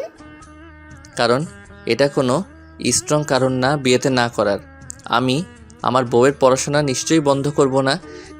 আদনান একটু থেমে আবারও বলে, এখন সত্যিটা বলো, তুমি আমার জুনিয়র, আর আমি যেহেতু তোমাকে পছন্দ করি, বিয়ের প্রস্তাব এনেছিলাম, এই সব মিলিয়ে যোগ বিয়োগ করে তুমি করে বলতেই পারি। তোমার পছন্দের কেউ থাকলে সেটা বলতে পারো। নওশিন এবার আমতামতা করে বলে, আপনি আমার নানুকে বলবেন না তো? উনি শুনলে ভীষণ কষ্ট পাবেন। আমার সাথে আর কথাই বলবেন না। আদনান গম্ভীর স্বরে বলে, বলুন। আসলে অনেক দিন যাবৎ আমি একজনকে পছন্দ করি। আদনান একটা দীর্ঘ নিঃশ্বাস ফেলে, স্পষ্টভাবেই বলে, এই প্রথম এত বাজেভাবে নিজেই নিজেকে ঠকালাম। প্রথম দিনই কলেজের অনুষ্ঠানে দেখেছিলাম তোমাকে, সেদিনই মন জানিয়েছিল এই মেয়েকেই আমার চাই, মানে চাই। যে কোনোভাবে তোমাকে দেখার জন্য কাছাকাছি আসার চেষ্টা করেছি। তোমাকে হারিয়ে ফেলার ভয়ে আজ আমি এখানে সোজা বিয়ের প্রস্তাব নিয়ে চলে এসেছিলাম, অথচ ভয়টা তুমি আমাকে পাইয়েই দিলে। আমি ভাবতেই পারছি না তুমি মেয়েটা অন্য কারো। স্যার। নওশিন মলিন মুখে ডাকলে আদনান তার দিকে ফিরে একটা তপ্ত নিঃশ্বাস ফেলে বলে ওঠে, তোমাকে হারাতে আমার একদম ইচ্ছে করবে না নিশু। স্যার। আমার আজ প্রথম নিজেকে খুব অসহায় লাগছে নিশু। বলে আদনান সেখান থেকে বেরিয়ে চলে যায়। নওশিন সেদিকে এক পলকে চেয়ে থাকে। এই লোকটাকে প্রথম থেকে তারও যে ভালো লেগেছিল, তার প্রতি যত্নশীল হওয়াটা যেন প্রথম দিকেই মন কেড়েছিল নওশিনের। তাকানো হাসি হাসি মুখ যেন মাঝে মাঝে কিছু একটা ভাবতে বাধ্য করত। পরক্ষণে নিজেকে গুটিয়ে নিত, মনকে বোঝাতো নুহাসকে শেষ ঠকাতে পারবে না, এটা উচিত না। নুহাস যেমনই হোক, নওশিন নিজেই তাকে পছন্দ করেছিল, নিজেই সম্পর্কের দিকে এগিয়েছিল। নওশিন বাহির থেকে নিজেদের রুমে চলে আসে। রুমে প্রবেশ করেই দেখে সেখানে নোয়া, প্রীতি, স্নেহা, অনু সবাই আগে থেকে তার জন্য বসে বসে অপেক্ষা করছে। নওশিন সবাইকে দেখেও পাত্তা না দিয়ে চেয়ারে গিয়ে বসে। নওশিন বসতেই নোয়া জিজ্ঞেস করে, এখন কি করবি? নওশিনের যেন প্রশ্নের জবাবটা রেডি করা ছিল, তাই সে চকিতে বলে ওঠে, কালকে নুহাসের জন্মদিন, কালকে ওর সাথে দেখা করতে যাব। অনু পাশে থেকে চিৎকার দিয়ে বলে ওঠে, সারপ্রাইজ দিবি? প্রীতি ধমকে অনুকে চুপ করিয়ে দেয়। নওশিনকে বলে ওঠে, ওই ছেলের পেছনে এভাবে আর কতদিন পরে থাকবি তুই? সে নিজে থেকে একবারও তোর সাথে দেখা করতে চেয়েছে? বিপদে তোকে সঙ্গ দিয়েছে? সামান্য ভালো করে কথা বলেও তো তোর মন ভালো করেনি, উল্টো আরও উল্টাপাল্টা কথা বলে মন খারাপ করে দিয়েছে। ওকে জীবন থেকে বাদ দিয়ে দে, এই ছেলের মধ্যে কি এমন দেখেছিস যে ওকে ছাড়ছিস না? ওই ছেলে তোকে মন থেকে ভালোবাসে না, তোকে ঠকাচ্ছে। এটা আমরা সবাই বুঝতে পারছি, কিন্তু তুই বুঝতে পারছিস না। তুই প্রেমে অন্ধ হয়ে গেছিস নিশু। নওশিন এবার রেগে বলে ওঠে, আমাকে কোনো প্রমাণ দেখাতে পেরেছিস? আমি নিজেই ওর সাথে রিলেশনে গিয়েছিলাম। আমি যদি জানতে পারি আমি ওর কাছে ঠকে যাচ্ছি, তাহলে আমি নিজেই সরে আসব। আমি অন্য মেয়েদের মতো নই যে কাউকে হারিয়ে দিনের পর দিন কান্নাকাটি করব। তাই আজ অন্তত এসব বলিস না কেউ। এসব শুনতে আমার একদম ভালো লাগে না, একটুও ভালো লাগে না। নওশিন পাশে এসে জিজ্ঞেস করে, তাহলে তুই যাবি? হ্যাঁ, যাব। ঠিক আছে, কালকে বের হওয়ার নাম করে আমরা সবাই যাব। তোকে একা আমরা কিছুতেই ছাড়বো না। সেটা তোমরা যেতেই পারো আমার সাথে, আমার তাহলে খারাপ লাগবে না। আমি একটা জিনিস বুঝতে পারছি না, ওর জন্য কি নিয়ে যাব আমি। স্নেহা বলে ওঠে, তুই নিজেই তো একটা গিফট। তোকে আচমকা দেখে নুহাস কি করবে সেটাই ভাবছি আমি। অনু বলে ওঠে, কালকে একটা গেম খেললে কেমন হয়? কি গেম? কালকেই নুহাসকে পরীক্ষা করে নেওয়া যাক। নুহাস পাশ করলে নওশিন জিতে যাবে, আর নুহাস হেরে গেলে নওশিনকে আমরা যা বলবো তাই করতে হবে। নওশিন বিরক্ত মুখে জিজ্ঞেস করে, কি খেলা? অনু হাসতে হাসতে বলে, সেটা কাল বলবো। গতকালের কথা অনুযায়ী নওশিন তার বোনগুলোকে নিয়ে নুহাসের উদ্দেশ্যে বের হয়। বাড়িতে বলে তারা একটু প্রয়োজনে বের হচ্ছে, কিছুক্ষণ পরই চলে আসবে। নুহাসের আর নওশিনের বাড়ির দূরত্ব খুব একটা দূরে না, তবুও তারা কেউ এতদিনে দেখা করার কথা ভাবেনি। গাড়ি নির্দিষ্ট জায়গায় এসে থামে। গাড়ি থেকে সবাই নেমে ভাড়া মিটিয়ে পাশে একটা রেস্টুরেন্টে গিয়ে বসার সিদ্ধান্ত নেয়। একটা দোকান থেকে প্রয়োজনীয় কিছু জিনিসপত্র নিয়ে পাশে একটা বড় রেস্টুরেন্টে যায় সবাই। নুহাসের জন্য কেক অর্ডার করা হয়েছে। নওশিন যতটুকু জানে নুহাসের বাড়ি এই জায়গার আশেপাশেই। সব কিছু যখন রেডি হয়ে যায় তখন নওশিন নুহাসকে কল দেবে, এমন সময় অনু তাকে থামিয়ে দেয়। নওশিন ইশারায় জানতে চায় কি হয়েছে। অনু বলে, নম্বরটা আমাকে দে। নওশিন ভুরুকুচকে জিজ্ঞেস করে, কেন? আমি না বলেছিলাম তোর বিএফ একটা প্রতারক? ওর চরিত্রে সমস্যা আছে, সেটাই প্রমাণ করব। আমি আজ ওকে সারপ্রাইজ দিতে এসেছি। ভয় পাচ্ছিস? তোর বয়ফ্রেন্ডের আসল চেহারা সামনে চলে আসবি জন্য? তোরা ওকে যতটা খারাপ ভাবিস আমার সামনে বানাচ্ছিস, নুহাস ওরকম না। নম্বর দে, দেখি সে কেমন। যদি তোরা যা ভাবিস সেটা মিথ্যে হয়, তাহলে তোদের বিষয়ে নানাকে আমরা সবাই মিলে মানাবো। স্নেহা সহ সবাই অনুর পক্ষ নিল। নওশিন এক প্রকার অনিচ্ছাতেই নুহাসের নম্বর দিয়ে দেয় অনুকে। অনু সেই নম্বরটি নিয়ে তৎক্ষণাৎ কল করে বসে। দুইবার রিং হয়ে কলটা কেটে যায়। অনু হাল ছাড়ার পাত্রী নয়, সে কল দিতেই থাকে। কিছুক্ষণ পর কল রিসিভ হয়। অনুর চোখ মুখ আনন্দে চকচক করে ওঠে। নওশিন মুখ বুজে সবকিছু দেখে যাচ্ছে। কল রিসিভ হতে অনু বলে ওঠে, শুভ জন্মদিন নুহাস। পাশে থেকে স্নিগ্ধা লাউড স্পিকারে দিতে বললে অনু কলটা স্পিকারে দেয়। ফোনটা সবার মাঝে রেখে কলে মন দেয়। ওপাশ থেকে নুহাস বলে ওঠে, কে আপনি? অনু মুখ টিপে হেসে বলল, কেউ জন্মদিনের শুভেচ্ছা জানালে আগে ধন্যবাদ দিতে হয়, জানেন না? অপরিচিত কাউকে ফোন দিলে আগে পরিচয় দিতে হয়, সেটা জানেন তো নাকি? আমি আপনার সাথে পরিচিত হতেই দেখা করতে এসেছি। মানে আমি আপনার পাশের এলাকাতেই থাকি। আপনার আইডি মাঝে মধ্যেই ঘাটাঘাটি করি। আজ দেখলাম আপনার জন্মদিন, তাই নাম্বার কালেক্ট করে জন্মদিনের শুভেচ্ছা জানাতে এসেছি। কিছুক্ষণ চুপ থেকে নুহাস বলে ওঠে, আপনি কি সবাইকে এভাবে উইশ করেন? না, শুধু আপনাকেই। শুধু আমাকেই কেন? আমি আপনার জন্য অপেক্ষা করছি। আপনি দেখা করুন, আমি সব বলবো। আপনার কেন মনে হলো আপনি দেখা করতে আসবেন আর আমি দেখা করব? এতদিনে প্রেমিকার সাথে দেখা করলাম না, আর আপনার সাথে দেখা করব। নুহাসের কথা শুনে সেখানে থাকা সবার মুখ কালো হলেও নওশিনের মুখে হাসি ফোটে। নিজের প্রতি বিশ্বাস ফিরে আসে তার। ভাবতে থাকে তার পছন্দ হয়তো ভুল নয়। অনু সবার দিকে চোখ বুলিয়ে সবার মুখের অবস্থাটা একবার দেখে নেয়। এরপর আবার বলে ওঠে, আপনার প্রেমিকা আছে? হ্যাঁ আছে, আর না থাকলেও আপনার মতো গায়ে পড়া স্বভাবের মেয়ের সাথে সম্পর্কে যেতাম না। আপনি সম্পর্কে আছেন এটা আমার বিশ্বাস হচ্ছে না। আপনি কোনোভাবে মিথ্যা বলছেন না তো? যদি মিথ্যে বলি তাহলে ভেবে দেখেন আপনি কোন ধরনের মেয়ে। মানে? ফোন রাখুন, পরবর্তীতে এরকম আবলামি আর একদম করতে আসবেন না। নুহাস কল কেটে দেয়। নওশিন যেন হাফ ছেড়ে বাসে। সবার মুখ কালো দেখে সে বলে ওঠে, এবার নুহাস তোদের ভুল প্রমাণ করে দিল তো? প্রীতি বলে ওঠে, এই ব্যাটা স্বীকার করে নিল যে তার প্রেমিকা আছে, অথচ তোর সাথে কতদিন পর পর যোগাযোগ করে। পড়াশোনার অজুহাতে সেই রকম কথাই বলে না। প্রেমিকা বলতে তোর কথাই বলেছে নাকি অন্য কারো কথা বলেছে? নওশিন এবার চিৎকার করে বলে ওঠে, এই আর একটা কথাও না, তোরা আর নুহাসের বিপক্ষে যাবি না একদম। তোরা পরীক্ষা করতে চেয়েছিলি, পরীক্ষা তো করলি, কিছুই পেলি না, এবার থেমে যা। নোয়া নওশিনকে শান্ত করে বলে ওঠে, আচ্ছা, আমাদেরই হয়তো ভুল হয়েছে, হতে পারে তুই নিজেই ঠিক ছিলি। অনু বলে ওঠে, আমি নিশ্চিত হতে পারছি না, তুই ওকে কল দিয়ে দেখ কি বলে। নওশিন এবার নিজের ফোনটা হাতে নিয়ে নুহাসের নম্বরে কল দেয়। রিং হতেই ওপাশ থেকে সাথে সাথে রিসিভ হয়ে যায়। নুহাস নিজেই বলে ওঠে, কেমন আছো? নওশিন একবার শুকনো ঢোক গিলে নেয়।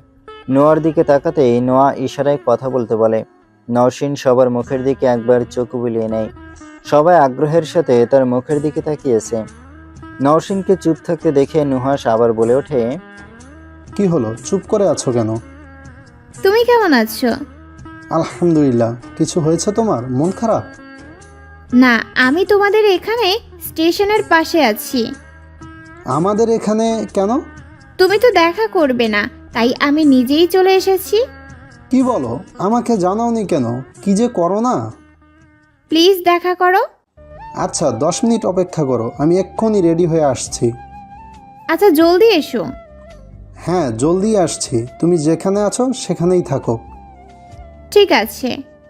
নওশিন কল রাখতেই স্নেহা বলে, আমরা কি ভুলছিলাম? অনুর নখ কামড়ে থুতু ফেলে বলে, গুড লুকিং একটা ছেলে রিলেশনে আছে, দূরত্ব খুব বেশি দূর নয়, কখনো নিজে থেকে দেখা করতে চায়নি, পড়াশোনা পরীক্ষার দোহাই দিয়ে কথাও সেরকম বলে না, তারপরও নওশিন সম্পর্কটা টিকিয়ে রেখেছে। ছেলেটা কি ওর বিশ্বাসের দাম দেবে? নওশিন মুচকি হেসে বলে, ওর রাগ বেশি, রাগটা সাইডে রাখলেই আমি বুঝতে পারি ও আমাকে প্রচণ্ড রকম ভালোবাসে। রিসেন্ট ঘটে যাওয়া ঘটনা ওকে না জানানোটাই আমারই ভুল। এখন ওর যদি কিছু হতো আর আমি যদি অনেক দিন পর জানতাম, তাহলে আমিও সেম বিহেভ করতাম। আর তাছাড়া ও ভালো স্টুডেন্ট, রেজাল্ট ভালো করার একটা প্রেশার তো থাকেই। নোয়া বলে ওঠে, আদনান আহমেদ তোর এতদিনে ভালো লাগেনি? নওশিন একটা দীর্ঘশ্বাস ফেলে বলে, উনি একজন ভালো মানুষ, আমার প্রতি ওনার যত্ন, সহযোগিতা, ব্যবহার সব কিছুই ভালো লেগেছে। মাঝে মাঝে মনে হয়েছে আমি হয়তো ওনাকে পছন্দ করতে শুরু করেছি। ঠিক তখনই নুহাস মাথাচাড়া দিয়ে উঠেছে। যদিও আমাদের সম্পর্ক বেশি দিনের নয়, প্রতিদিন কথাও হয় না, তবুও আমি ওকে বিশ্বাস করি। ও আমাকে হয়তো ঠকাবে না, আমি ওকে ভালোবাসি। অনু হাসি মুখে বলে ওঠে, আমার না এখন আর তোকে ভুল প্রমাণ করতে ইচ্ছে করছে না। এখন মনে হচ্ছে তুই যেভাবে চাইছিস সব কিছু যেন ওভাবেই হয়। কিন্তু আদনান সাহেবের জন্য আমার খারাপ লাগছে। উনি সত্যিই তোকে পছন্দ করে, আমি যতটুকু বুঝেছি। অনু নিজের ফোনটা হাতে নাড়াচাড়া করতে করতে বলে, সেটা আমিও বুঝি, কিন্তু নুহাস যদি সত্যি আমাকে ভালোবাসে, আমার বিশ্বাসের মূল্য দেয়, তাহলে আমি ওকে ঠকাতে পারবো না। আমি যদি নুহাসকে ঠকাই, তাহলে আমিও ওসব মেয়েদের কাতারে পড়ব যারা টাকার জন্য মানুষ ঠকায়। এতক্ষণে প্রীতি বলে, নুহাস যদি সঠিক হয় তাহলে আমরা আজই নানুকে তোদের বিষয়ে জানাবো, কথা দিলাম। নওশিন তড়িৎ প্রীতিকে থামিয়ে দিয়ে বলে, না, নুহাস বলেছিল ওর পরীক্ষার পর একটা চাকরির চেষ্টা করবে, আর ততদিনে আমারও ইন্টারমিডিয়েট কমপ্লিট হয়ে যাবে, তারপর আমরা বিয়ের ব্যাপারে ভাববো। অনু মুখ গোমড়া করে বলে ওঠে, আমার এবার আদনান সাহেবের জন্য সত্যি কষ্ট হচ্ছে রে। বেচারা তোকে কত পছন্দ করে যে বিয়ের প্রস্তাব দিয়ে এসেছিল। নওশিন এবারও হাসি মুখে বলে ওঠে, আমি ওনার কথা ভেবে নুহাসকে ঠকাতে পারবো না। আমি নিজেও এটা করে ভালো থাকতে পারবো না। আদনান স্যারের সাথে দেখা হলে আমি ওনাকে বুঝিয়ে বলবো, উনি ঠিক বুঝবেন। আর তাছাড়া তো আমি ওনাকে কখনোই সায় দিইনি বা ওনার সাথে আলাদা কোথাও দেখাও করিনি, ঘুরতেও যাইনি, সময়ও পার করিনি। আমি টোটালি সব কিছু থেকে নিজেকে দূরে রেখেছি। এখন কেউ আমাকে ভালোবাসতেই পারে বা পছন্দ করতেই পারে, এতে আমার কোনো দোষ নেই। নওশিনের ফোন বেজে উঠতেই নওশিন বলে ওঠে, এবার যাও, তোমরা অন্য টেবিলে বসো। নুহাস কল করেছে, ও বোধহয় চলে এসেছে। নোয়া, স্নেহা, প্রীতি, অনু সবাই পাশের টেবিলে গেলে অনু নুহাসের কল রিসিভ করে। নওশিন এদিক ওদিক দেখে বলে ওঠে, তুমি কোথায়? ওপাশ থেকে নুহাস বলে ওঠে, আমি স্টেশনে দাঁড়িয়ে আছি। তুমি কোথায়? আমাকে দেখতে পাচ্ছ? তুমি এই স্টেশনের রেস্টুরেন্টে চলে এসো, আমি এখানে বসে আছি। আচ্ছা, বসো। তাড়াতাড়ি আসবি কিন্তু। হ্যাঁ, আসছি। নওশিন ফোন কেটে দিতেই দেখে বাইরে নুহাস দৌড়ে রেল লাইন পার হচ্ছে। কালো শার্ট পরিহিত সুদর্শন যুবক। নওশিন ভাবতে থাকে সেই প্রথম দিনের কথা। নুহাসকে যেদিন প্রথম দেখেছিল সেদিন এই ছেলেটাকে সে কতবার যে তাকিয়ে তাকিয়ে দেখেছিল, ছেলেটাও নেহাত কম দেখেনি। প্রথম দেখাতেই দুজনের নম্বর আদান প্রদান হয়েছিল। নুহাসের চেয়ে নওশিনের আগ্রহ বেশি ছিল। আজ দিয়ে দ্বিতীয়বার নওশিন নুহাসকে দেখছে। তাকে সেই প্রথমবারের মতোই চোখ ধাঁধানো সুন্দর লাগছে। নুহাস রেস্টুরেন্টের দরজা ঠেলে ভেতরে এসে নওশিনকে খুঁজতে পুরো রেস্টুরেন্টে একবার চোখ বুলিয়ে নেয়। নির্দিষ্ট মানুষটার উপরে গিয়ে চোখ আটকে যায়। ধীরে ধীরে এগোতে থাকে সে। নুহাস সামনে এসে দাঁড়ালে নওশিনও দাঁড়িয়ে যায়। নওশিনের দাঁড়ানো দেখে নুহাস মুচকি হেসে বলে ওঠে, তুমি দাঁড়ালে কেন? বসো। নওশিন নিজের চেয়ারে বসে নুহাসকেও বসতে বলে। নুহাস হাত দিয়ে চুল ঝাড়তে থাকে। নুহাসের হাত দিয়ে চুল ঝাড়া দেওয়া দেখে নওশিন নিজের ব্যাগ থেকে রুমাল বের করে নুহাসের দিকে এগিয়ে দেয়। নুহাস হঠাৎ সামনে তাকিয়ে দেখে নওশিন রুমাল এগিয়ে দিয়ে বসে আছে। নুহাস হাসি মুখে নওশিনের রুমালটা নিয়ে মাথা মুছতে থাকে। নুহাস চুল মুছছে আর নওশিন তার দিকে এক দৃষ্টিতে তাকিয়ে আছে। নুহাস সেটা বুঝতে পেরে নিচের দিকেই তাকিয়ে বলে ওঠে, এভাবে তাকিয়ে কি দেখছেন মিস নিশু? নওশিন লজ্জায় মাথা নিচু করে নেয়। কিছুক্ষণ পরেই আবার মাথা উঁচু করে নুহাসের দিকে তাকিয়ে বলে ওঠে, আমার ব্যক্তিগত পুরুষকে আমি দেখব না? আমি তোমার ব্যক্তিগত পুরুষ নই মিস নিশু। নুহাসের এমন কথায় দমে যায় নওশিন। মনে মনে একটা প্রশ্নই মাথা ছাড়া দিয়ে ওঠে, আর সেটা হচ্ছে নুহাস তার ব্যক্তিগত পুরুষ না। মনের কথা জবানে আসতে বেশি দেরি হলো না। ভুরু কুঁচকে সন্দিগ্ধ নজরে জিজ্ঞেস করেই ফেলল, তুমি আমার ব্যক্তিগত পুরুষ নও? নুহাস আগেরবারের মতোই সোজা সাপটা না জানিয়ে দেয়। নওশিন এবার আরো জোরালোভাবে জিজ্ঞেস করে, তবে তুমি কার ব্যক্তিগত পুরুষ? তুমি অন্য কাউকে পছন্দ করো? নওশিনের কথায় নুহাস এবার হেসে ফেলে। দুই হাতের কোনোই টেবিলে ভর দিয়ে বলে, ব্যক্তিগত পুরুষ কাকে বলে জানো? কাকে বলে? যার উপরে অন্য নারীর অধিকার নেই। অন্য নারী চাইলেই সেই পুরুষকে ছিনিয়ে নিয়ে নিতে পারবে না। আমি কি ছিনিয়ে নিতে দেব নাকি? আমার যদি এখন অন্য কোথাও বিয়ে হয়ে যায় তাহলে কি তুমি সেটা আটকাতে পারবে? সমাজ তোমার কথা শুনবে? তুমি কি আমার বিয়ে আটকাতে পারবে? তুমি কি অন্য কাউকে বিয়ে করে নেবে? আমি যে তোমার জন্য তোমার কথা ভেবে বিয়ে ভাঙি সে বেলায়? নওশিনের কথা শেষ হলে নওশিনের রুমালটা ফিরিয়ে দিয়ে বলে, সঠিক না বুঝে অবুঝের মতো কথা বললে তুমি। আমি বলেছি এখন যদি আমি অন্য কারো হয়ে যাই তুমি কিন্তু আটকাতে পারবে না। অথচ আমাদের যদি বিয়ে হয় তাহলে অন্য কোনো নারী আমাকে তোমার কাছ থেকে কেড়ে নিতে পারবে না। তখন আমি তোমার ব্যক্তিগত পুরুষ হব। ব্যক্তিগত পুরুষ বা ব্যক্তিগত নারী হওয়ার একটাই ওয়ে, সেটা হচ্ছে বিয়ে। তাছাড়া ব্যক্তিগত হওয়া যায় না? না, যখন তখন অন্য কারো হওয়ার সুযোগ থাকলে ব্যক্তিগত মানুষ হওয়া যায় না। তাহলে কি বিয়ের কথা ভাবছেন? জি ভাবছি, আপনি ভাবছেন না? আপনি ভাবলে আমার না ভেবে উপায় আছে? ফাইনাল এক্সামটা হয়ে যাক, তারপর বিয়ের কথাবার্তা হবে। নুহাস এদিক ওদিক তাকিয়ে বলে, অনেকক্ষণ তো এসেছো, কিছু অর্ডার দাওনি? নওশিন ঘড়িতে সময় দেখে বলে, খাবার কিছু অর্ডার দেওয়া হয়নি, তুমি দাও অর্ডার। নুহাস নওশিনের কথা মতো ওয়েটারকে ডেকে খাবার অর্ডার দিয়ে দেয়। স্নেহাও ওয়েটারকে ডেকে নিজেদের জন্য খাবার অর্ডার দেয়। নওশিন কথার মাঝে মাঝে শুধু ঘড়ি দেখছে। আধা ঘন্টা আগে রেস্টুরেন্ট থেকে জানিয়েছে 20 মিনিটের মধ্যে কেক চলে আসবে, কিন্তু এখন আসেনি দেখে সে চিন্তায় পড়ে গেছে। আদৌ কেক এসে পৌঁছাবে তো সময়ের মধ্যে? নওশিনকে বারবার ঘড়ি দেখতে আর বাইরে তাকাতে দেখে নুহাস বলে ওঠে, কারোর জন্য অপেক্ষা করছো? না মানে কি? আসলে অনু পাশে থেকে বলে ওঠে, আসলে আপনার জন্য কেক আসতেছে, ও বলতে পারছে না। পেছন থেকে অনুর গলা শুনে নওশিন আর নুহাস দুজনই সেদিকে তাকায়। পাশের টেবিলের সবাই খিলখিল করে হেসে ওঠে। নুহাস পিছন থেকে চোখ সরিয়ে নওশিনের দিকে জিজ্ঞাসা চোখে তাকায়। নওশিন ভীত সন্ত্রস্ত হয়ে বলে, ওরা আমার বোন। আমি ভেবেছিলাম তুমি একা এসেছো, উনারা এসেছে, তাহলে আলাদা জায়গায় বসেছো কেন? এখানেই ডাকো। ওখানেই থাকুক, সমস্যা নেই। বিষয়টা খারাপ দেখায় নিশু, আমরা বিবাহিত নই, আমাদের ব্যক্তিগত সময় লাগবে না। নুহাস নিজে এবার স্নেহা, প্রীতি, অনু, নোয়া সবাইকে ডাক দেয়। তারা কেউ একসাথে বসতে রাজি না, না হলে নুহাস আর কিছু বলে না। তখনই এক ওয়েটার নওশিনের কাছে এসে জানায় কেক চলে এসেছে। নওশিন কেকের উপরে লেখাটা লিখে দিয়ে যেতে বললে লোকটা প্রস্থান ঘটায়।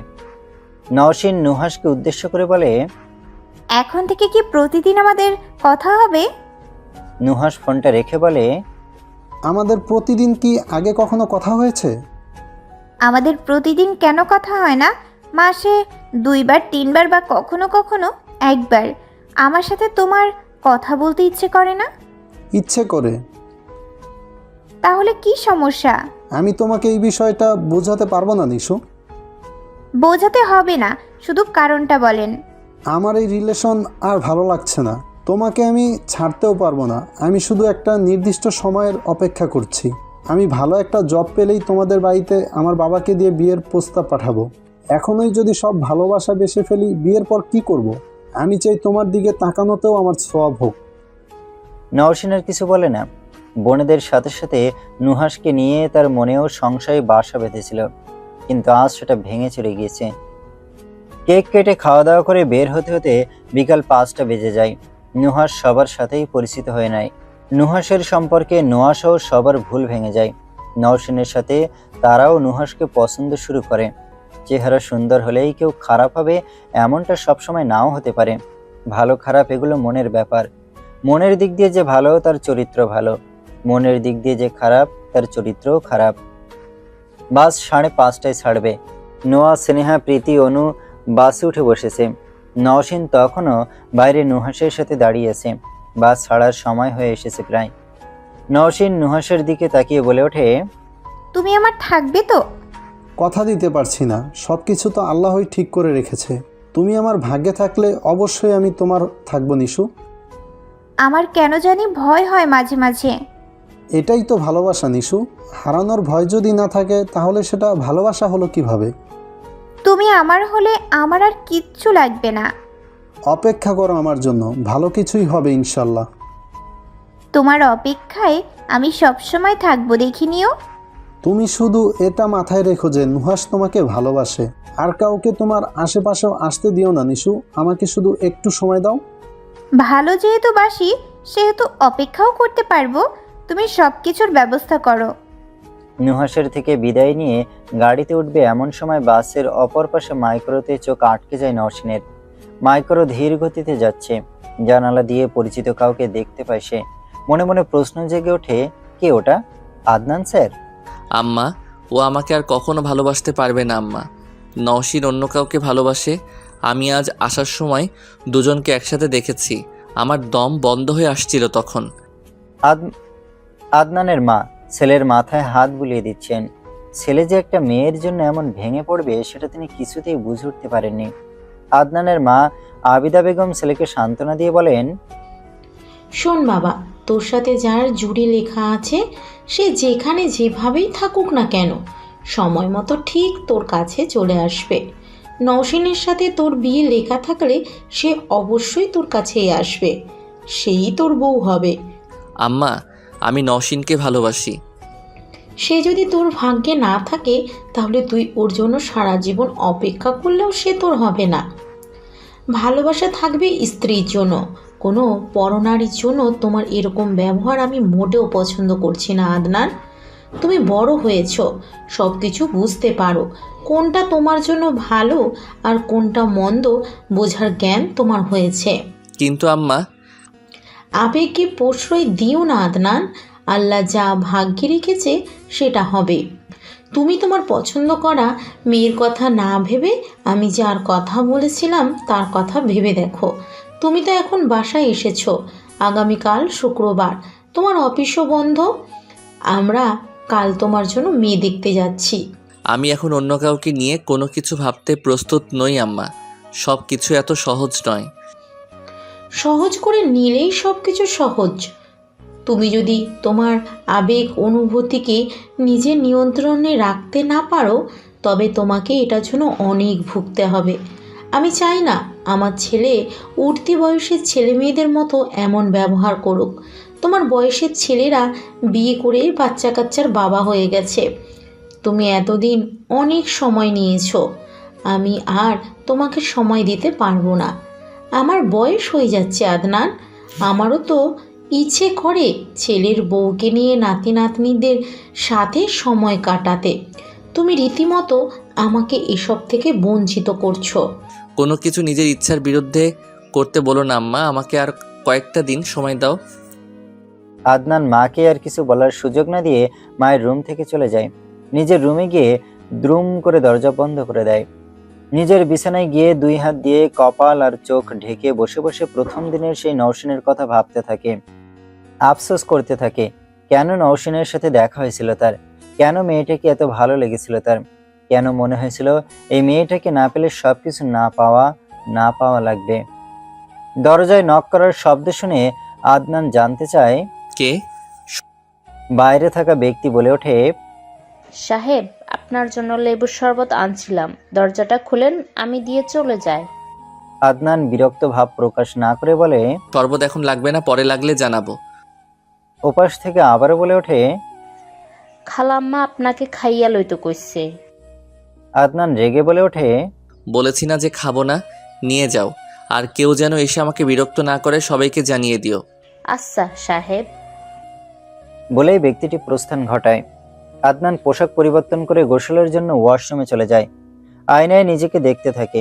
নিজেই নিজের চেহারার পরিবর্তন বুঝতে পারছে। চোখের নিচে কালো দাগ পড়ে গেছে একদিনেই। শুধু একটা রাত সে ঘুমোতে পারেনি। এই মেয়েটা তার ঘুমটাও কেড়ে নিয়েছে ভেবে নিজের জন্য আফসোস হলো আদনানের। আয়নাতে থাকা নিজের প্রতিচ্ছবিকেই জিজ্ঞেস করে ফেলল সে, নওশিনের জন্য অপেক্ষা করা কি ঠিক হবে এত কিছুর পরও? সে কি আদৌ ফিরবে কখনো? নুহাসের সাথে দেখা করে আসার পর প্রীতি আর অনু নিজেদের বাসায় চলে গিয়েছে। তাদের বাড়ি ফেরার জন্য মন কেমন করছিল, তাই বাড়ি ফিরে ব্যাগ গুছিয়ে বাড়িতে চলে গিয়েছে। বাড়িতে এখন নওশিন, স্নেহা আর নোয়া রয়েছে। 2 রুম পরে নানা নানির শোবার ঘর। খাওয়া দাওয়া করে নোয়া, স্নেহা আর নওশিন নিজেদের রুমে চলে আসে। বিছানা গুছিয়ে যে যার বিছানায় শুয়ে পড়ে। পাশে থেকে নওশিন রুমের লাইট অফ করে দেয়। বালিশের নিচে থেকে ফোনটা বের করে নুহাসকে কল দিতে থাকে। বাড়ি ফিরে নুহাসকে টেক্সট করেছিল সে। বিকেলে কথা হয়েছে 2 মিনিট। নুহাসের ফোন এখন বন্ধ আছে। নুহাসের সাথে প্রতিদিন কথা না হলেও তার ফোন কখনো বন্ধ পায়নি নওশিন। নওশিন বারবার কাউকে ফোন দিচ্ছে বুঝতে পেরে নোয়া বলে ওঠে, কিছু হয়েছে নিশু? নওশিন নুহাসের ফোনে আবার কল দিতে দিতে বলে, নুহাসকে কল দিচ্ছিলাম, বিকেলে একটু কথা হয়েছিল, তখন বলল ব্যস্ত আছে, রাতে কল দিও। এখন কল দিচ্ছি কিন্তু ফোন বন্ধ। ওর ফোন কখনো বন্ধ থাকে না, আজ হঠাৎ বন্ধ কেন সেটাই বুঝতে পারছি না আমি। স্নেহা বলে ওঠে, ব্যবহার দেখে তো মনেই হলো নুহাস তোকে ভালোবাসে। আমরা আগে ভুলছিলাম, এখন ফোন বন্ধ রাখবে কেন? তোকে খারাপ লাগলে বা প্রেমিকা হিসেবে পছন্দ না হলে তখনই বলে দিত। নোয়া কিছু একটা ভেবে বলে ওঠে, ফোন বন্ধ না করে সিম খুলে রাখতি তো। আমার কেমন যেন খটকা লাগছে। আমার এখনো বিশ্বাস হচ্ছে না যে নুহাস তোমাকেই ভালোবাসে। নওশিন ফোনটা রেখে নীরব স্বরে বলে, এতগুলো দিন পর আজকে মনটা ভালো হয়েছিল, ওর বিরুদ্ধে কিছু বলে আমার মনটা খারাপ করে দিও না প্লিজ। নোয়া আবারও বলে ওঠে, তাহলে মিউচুয়াল পরিচিতি কেউ নেই? তার কোন বন্ধুর সাথে পরিচয় আছে?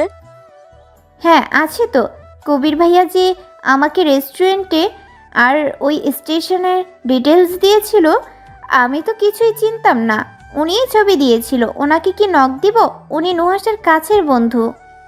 স্নেহা তড়িঘড়ি করে বলে ওঠে, হ্যাঁ কল দিয়ে দেখ, নুহাস কি ইচ্ছে করে ফোন বন্ধ করেছে নাকি কিছু হয়েছে সেটা জানতে পারবি। আচ্ছা তাহলে কল দেই, দেখি কি বলে। আমার মনে হচ্ছে নুহাসের কোনো বিপদ হয়েছে। নোয়া আশ্চর্যের সাথে প্রশ্ন করে, বিপদ? এরকম কেন মনে হলো? নওশিন আগের মতোই স্বাভাবিকভাবে বলে, ওর ফোন কখনো বন্ধ থাকে না। আমার সাথে সম্পর্ক না রাখলে সেটা তো বলেই দিত। এরকম ভনিতা তো করার প্রয়োজন নেই। নোয়া একটা দীর্ঘ নিঃশ্বাস ফেলে বলে, নুহাস যদি কোনো বিপদে পড়ে তাহলে দোয়া করি তার বিপদ যেন তাড়াতাড়ি কেটে যায়। তোর কথাই যেন সত্যি হয়। আমার ভালো লাগছে না আপু। নুহাস ঠিক আছে তো? স্নেহা নওশিনকে শান্ত করার চেষ্টায় বলে, ফোন বন্ধ থাকা স্বাভাবিক। সে কোনোদিন ফোন বন্ধ করেনি জন্য কি কোনোদিন বন্ধ করতেও পারবে না নাকি? ইস্যু তুই বেশি বেশি অপেক্ষা করছিস। এখন ঘুমিয়ে পড়তো, কালকে কল দিয়ে দেখিস। স্নেহা নোয়া আর কোনো কথা না বলে নিজেরা নিজেদের মতো ঘুমানোর প্রস্তুতি নেয়। অনু আর প্রীতি না থাকায় রুমটা খালি খালি লাগছে। নোয়া আর স্নেহার কোনো কথা না বলায় নওশিন নিজেও পাশ ফিরে শুয়ে পড়ে। ফোনটা রেখে ঘুমানোর চেষ্টা করতে থাকে। ভোর 5টা। সবাই প্রতিদিনের মতোই নামাজের জন্য উঠে নামাজ আদায় করে নেয়। প্রতিদিনের মতোই সবার হাঁটতে বের হওয়ার কথা। নওশিন নামাজ শেষ করে আবার শুয়ে পড়ে। স্নেহা বাইরে হাঁটতে যাওয়ার জন্য ডাকতে এলে জানিয়ে দেয় তার শরীরটা ভালো লাগছে না, তাই সে আজ বাইরে যাবে না।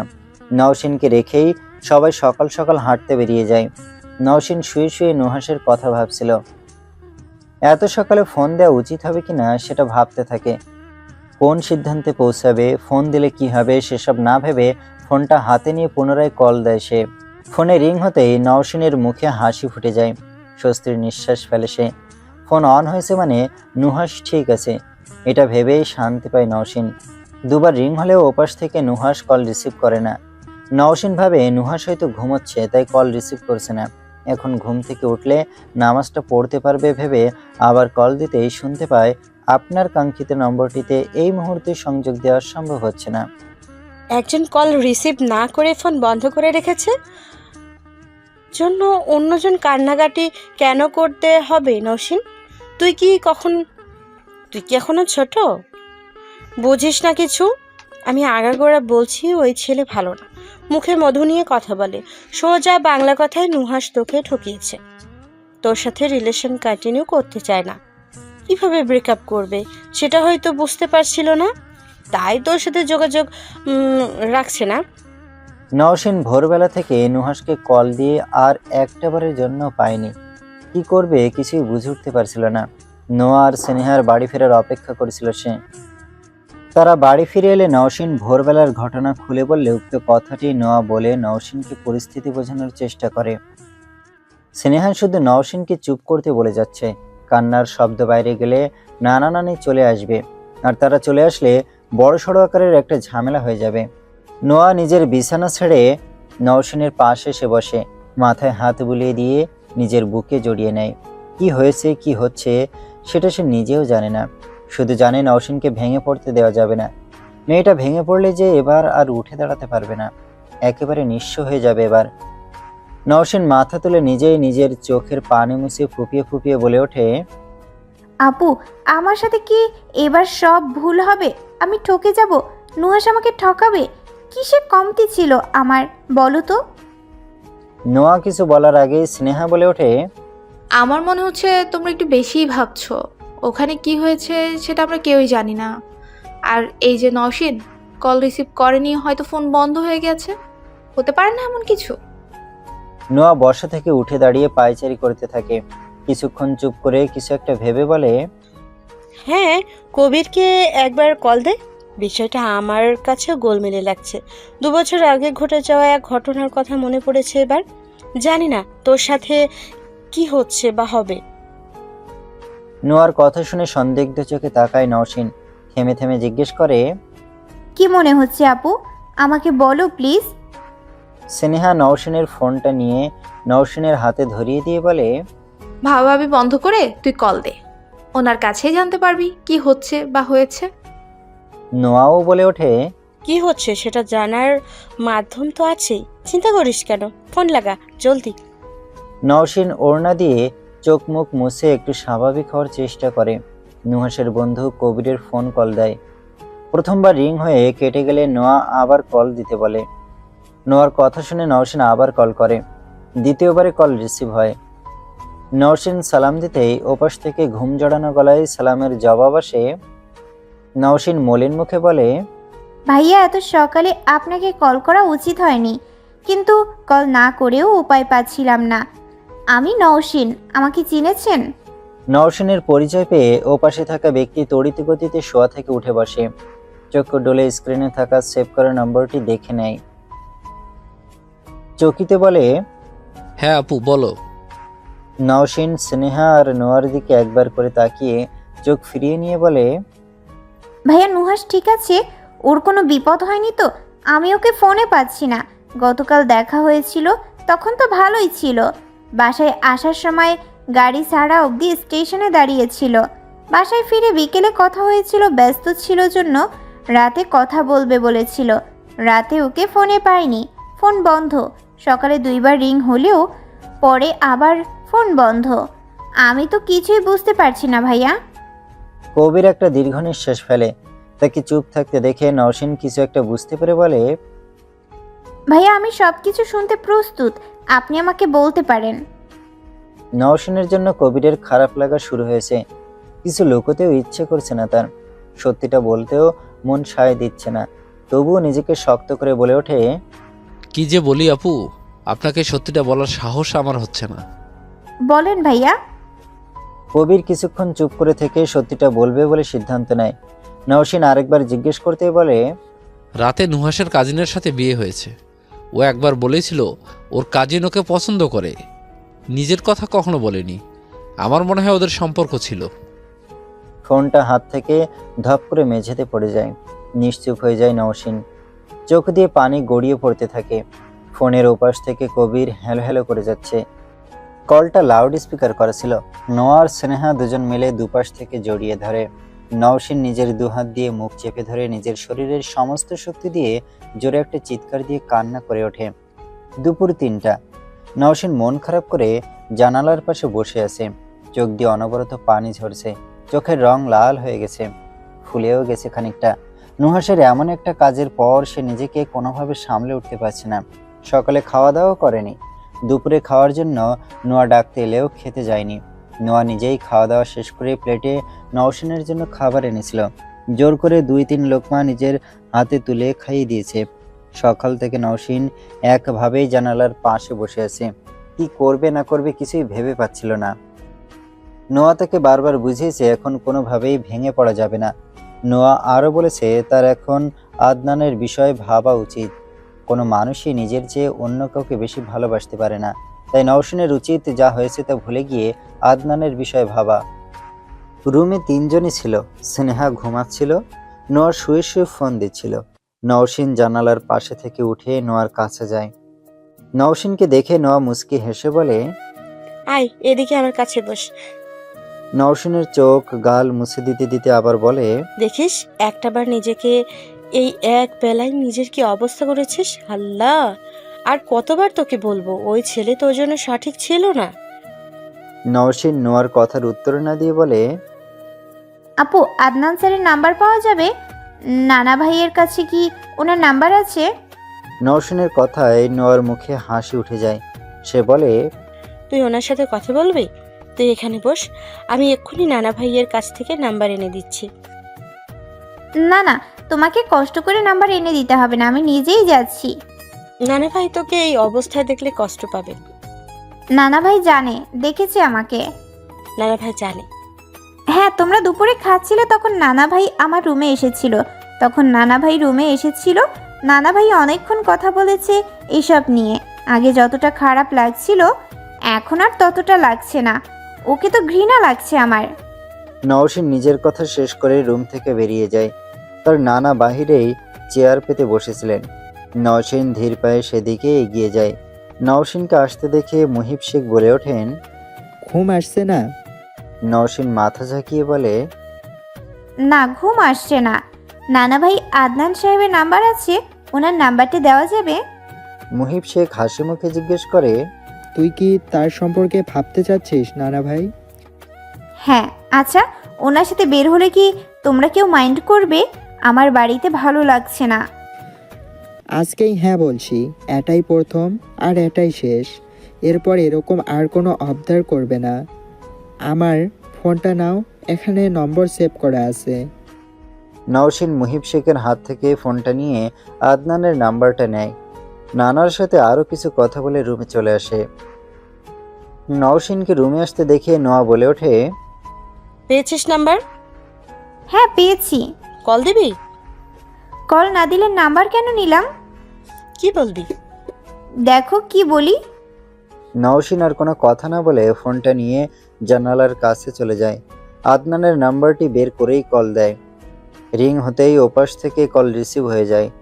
নওশীন কাঁপা কাঁপা গলায় সালাম দেয়। আদনান নওশীনের কলে বেশ অবাক হয়। অপ্রস্তুতভাবে বলে ওঠে, হঠাৎ কল দিলে যে, কোনো প্রয়োজন? আপনি আমাকে বিয়ে করবেন? আপনি আমাকে বিয়ে করবেন? গাড়ি থামায় আদনান। গাড়ির চলন্ত অবস্থায় কিছু শোনা যাচ্ছিল না। ফোন বেজে ওঠা স্ক্রিনে নওশীনের নাম্বার দেখেই রিসিভ করেছিল সে। ফোনটা কানে নিয়ে বলে, কিছু বললে? নওশীন কিছুক্ষণ চুপ থেকে বলে ওঠে, আমাকে বিয়ে খেতে নিয়ে যাবেন? আমার যেতেই হবে। কার বিয়ে? চলুন, আমি আপনার সাথে গেলেই দেখতে পাবেন। আপনি রেডি? 10 মিনিট লাগবে। আপনি কোথায়? বাড়ি গিয়েছিলাম, এখানেই ফিরছি। আপনাদের বাড়ির ওখানে যেতে 5-7 মিনিট লাগবে। ঠিক আছে, বাসায় আসুন। নওশীন কল কেটে দিয়ে রেডি হতে শুরু করলো। নোয়া বসে বসে নওশীনের কাণ্ড দেখছে। মনে মনে একটাই ভয় পাচ্ছে, বিয়ে বাড়ি গিয়ে কোনো ঝামেলা যেন না বাধায়। নওশীনের তৈরি হওয়া শেষ হলে নোয়া এসে বলে, তুই কি নুহাসের বাড়িতে যাচ্ছিস? বুঝতে পারোনি? এটা নিম্ন মানসিকতার পরিচয়। তার ইচ্ছে হয়েছে, বিয়ে করেছে, তুই কেন সেখানে যাবি? তাও আবার আদনান সাহেবকে নিয়ে। উনি একজন গণ্যমান্য ব্যক্তি। শিক্ষা তো আমি দিবই, চিন্তা করতে হবে না তোমার। আমি সিন ক্রিয়েট করব না, অতটুকু জ্ঞান আমার আছে। তবুও আমার মনে হয় এসব না করাই ভালো। জীবনে অন্য কিছুর সম্মুখীন হতে হবে, সব কিছুর মোকাবেলা না করে কিছু ছেড়ে দিতে হয় ভালো থাকতে। আমি পারছি না আপু, থাকো, আসছি। নওশীন রুম থেকে বের হয়ে বাইরের দিকে আসে। আশেপাশে তাকিয়ে দেখে কিন্তু আদনান বাড়ির ভেতরে নেই। তার মানে সে বাড়িতে আসেনি। নওশীন সামনের দিকে এগোতে থাকে। বাড়ি থেকে বের হয়ে সামনে এসে দেখে তার নানা মুহিব শেখ ছোট বাগানটা পরিষ্কার করেছিলেন। নানাকে বলে বিদায় নিয়ে বের হয়ে আসে সে। বের হতে দেখে আদনান গাড়ি নিয়ে বাইরে অপেক্ষা করছে। বাড়িতে না প্রবেশ করার বিষয়টা নওশীনের কাছে একটু কেমন যেন লাগে। নওশীনকে এগিয়ে আসতে দেখে আদনান বেরিয়ে এসে গাড়ির দরজা খুলে দেয়। গাড়িতে উঠতে উঠতে নওশীন বলে, এখানে অপেক্ষা করছিলেন কেন? আমি তো বলেছিলাম ভেতরে যেতে। সমস্যা নেই, বাড়িতে না গেলেও বাড়ির সামনেই তো ছিলাম। আদনান গিয়ে গাড়িতে উঠে বসে। গাড়ি ধীরে ধীরে চলা শুরু করে। সামনের দিকে মনোযোগ দিয়েই বলে, কোথায় যেতে হবে আমাকে কিছু বলনি তুমি? নওশীন জায়গার নাম বলতেই আদনানের বুকের ভেতরটা মোচড় দিয়ে ওঠে। সেখানেই তো আদনান নওশীনকে একটা ছেলের সাথে দেখেছিল। একটা দীর্ঘশ্বাস ফেলে সে। আদনানকে চুপ থাকতে দেখে নওশীন বলে ওঠে, চুপ করে আছো কেন? আজ শরীর ভালো? দেখে কি মনে হচ্ছে? আমি তো সাইকোলজি ভালো পারি না, মানুষকে পর্যবেক্ষণ করে বলতেও পারি না সে কেমন আছে। ভালো আছি। দেখে মনে হচ্ছে আপনার মন খারাপ। আমরা কার বিয়ে খেতে যাচ্ছি? বিয়ে খেতে যাচ্ছি বলতে বর বউকে শুভেচ্ছা জানাতে যাচ্ছি। একা? না, আপনি যাচ্ছেন আমার সাথে। আমি কোন পরিচয়ে যাচ্ছি? এত সব আপনার ভাবতে হবে না, আপনি ড্রাইভ করুন। আদনান আর কিছু বলে না, চুপচাপ গাড়ি চালাতে থাকে। স্টেশনে পৌঁছতে খুব একটা সময় লাগে না তাদের। স্টেশনে এসে পৌঁছতেই স্টেশনের অপর পাশে এগিয়ে যেতে বলে নওশীন, কারণ সে যতটুকু জানে নুহাসের বাড়ি এদিকে যাওয়ার কথা। সামনে একটা ব্রিজ পড়লে সেটা পার হয়ে একটা লোককে দেখে নওশীন আদনানকে গাড়ি থামাতে বলে। আদনানও দেরি না করে গাড়ি থামায়। নওশিন আদনানকে জিজ্ঞেস করতে বলে আশেপাশে কোনো বাড়িতে বিয়ে হচ্ছে কিনা। নওশিনের কথায় আদনান এবার বেশ অবাক হয়। আগে কাউকে কিছু জিজ্ঞেস না করে নওশিনকে বলে, আশেপাশের কোনো বাড়িতে বিয়ে হচ্ছে কি না সেটা আমি জিজ্ঞেস করতে কেন যাব? তুমি কোন বাড়িতে বিয়ে খেতে আসছো? সরি, বউকে শুভেচ্ছা জানাতে এসেছো? আমাকে ক্লিয়ার করে এখনই বলো। নওশিন একটা দীর্ঘশ্বাস ফেলে বলে, গতকাল পর্যন্ত যে মানুষটা আমার ভালোবাসার মানুষ ছিল তার বিয়েতে শুভেচ্ছা জানাতে এসেছি। আদনান যেন এবার আকাশ থেকে পড়ে। নওশিনের দিকে সে এতক্ষণও ভালোভাবে দেখেনি। এতক্ষণে বুঝতে পারলো নওশিনের চোখ কিছুটা ফুলে গেছে। আদনান বুঝতে পারে নওশিন খুব কান্নাকাটি করেছে। আদনান বিষয়টা ভালোভাবে জানতে নওশিনকে বলে, আপনার প্রেমিক আপনাকে ঠকিয়ে অন্য কাউকে বিয়ে করেছে। একজন নারীর এত গভীর ভালোবাসা ভুলে সেই পুরুষ অন্য কাউকে কিভাবে বিয়ে করে নিতে পারলো? নওশিন ঠোঁটে মিথ্যে মুচকি হাসি ফুটিয়ে বলে, পারলো তো, খুব ভালোভাবেই পারলো। পুরুষের হয়তো জানা নেই নারী যেমন ভালোবাসতে পারে নারী তেমন ঘৃণাও করতে পারে। কোনো পুরুষের প্রতি তখন সেটা ভালোবাসার চেয়েও বেশি বড় আকার ধারণ করে। নওশিন কিছুক্ষণ চুপ থেকে আবার বলে ওঠে, ওই লোক তো চলেই গেল। আপনি প্লিজ একটু বের হয়ে কাউকে জিজ্ঞেস করবেন আশেপাশে কোনো বাড়িতে বিয়ে হচ্ছে কিনা। আমি আসলে বাড়ি চিনি না, তবে এই এরিয়াতেই যে বাড়ি এটা আমি নিশ্চিত। এখন বলো তো, তুমি বাড়িতে এখন গিয়ে কি করবে? তাও তো বিয়ে হয়ে গেছে, এমন তো না যে বিয়ে হয়নি। তুমি বিয়ের আসরে গিয়ে বিয়ে ভেঙে দিবে? না, বিয়ে তো ভাঙবো না, আমি শুধু তাদের বিয়েতে শুভেচ্ছা জানাবো। কথা দিচ্ছ? জি একদম পাক্কা প্রমিস। আদনান গাড়ি থেকে বের হয়ে বাইরে যায়। নওশিন গাড়িতে একা একা বসে ব্যাগে থেকে নুহাসের সাথে সম্পর্কের প্রথম মাসে পাওয়া গিফটগুলো বের করে দেখে, আবার ব্যাগের ভেতরেই রেখে দেয়। মিনিট দুয়েক পরেই আদনান ফিরে এসে গাড়ির সিটে বসে। নওশিনকে জানায় সামনে আরেকটা ব্রিজ, ব্রিজের সাথে নিচের দিকে একটা বাড়ি, ওখানেই বিয়েটা হচ্ছে। গাড়ি আবার চলা শুরু করে। কিছুক্ষণের মধ্যে গাড়ি এসে নির্দিষ্ট স্থানে থেমেও যায়। আদনান নওশিনকে গাড়ি থেকে নামতে বলে।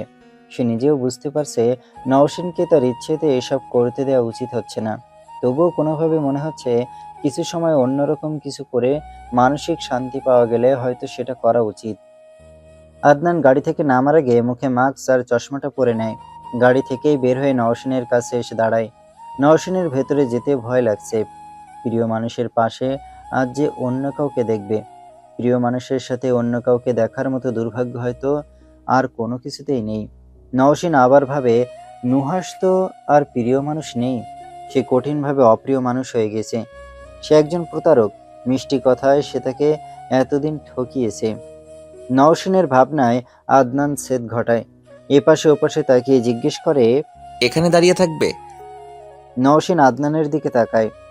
আপনি বরং গাড়িতেই থাকুন, আমি একাই যেতে পারবো। আপনাকে এখানে কেউ চিনলে সমস্যা হয়ে যাবে। হয়তো তোমার খুশির জন্য সব করতে পারবো। মানুষ সবসময় ভুল মানুষেই আটকে যায়। আমিও কেমন বাজেভাবে আটকে গিয়েছি। আমি আটকে ছিলাম তার মাঝে, আর আপনি আমার মাঝে। আমরা দুইজনই পরিস্থিতির শিকার। হয়তো, তবে আমার ভাগ্য হয়তো আপনার মতো হবে না। আপনি নিশ্চয়ই আপনার প্রাক্তনের মতো অন্য কাউকে বিয়ে করে নেবেন না। আমার এখন কাউকে ভালোবাসতে ভয় লাগবে। সেটা দেখা যাবে, এখন চলো। নওশিন সেখানেই দাঁড়িয়ে একটা দীর্ঘ নিঃশ্বাস ফেলে। আদনান নওশিনের অবস্থা বুঝতে পারে, মুচকি হেসে বলে, ভেতরে যেতে ভয় লাগছে? আরে আমরা তো জাস্ট নতুন বরবউকে দেখতে যাচ্ছি, ওখানে গিয়ে মন খারাপ করা একদম চলবে না। নওশিন মাথা ঝাঁকিয়ে সম্মতি জানায়। আদনান এবার নিজেই নওশিনের দিকে হাত বাড়িয়ে দেয়। রাস্তা থেকে বাড়ি পর্যন্ত পথটা একটু ঢালু বিধায় নওশিনকে সাহায্য করতে হাত বাড়ায় আদনান। নওশিন আদনানকে বলে, জীবনের কত খারাপ সময় পার করেছি, আর এইটুকু রাস্তা শেষ করতে পারবো না? চলুন তো। আদনান আর কিছু না বলে নওশিনকেই আগে আগে যেতে বলে।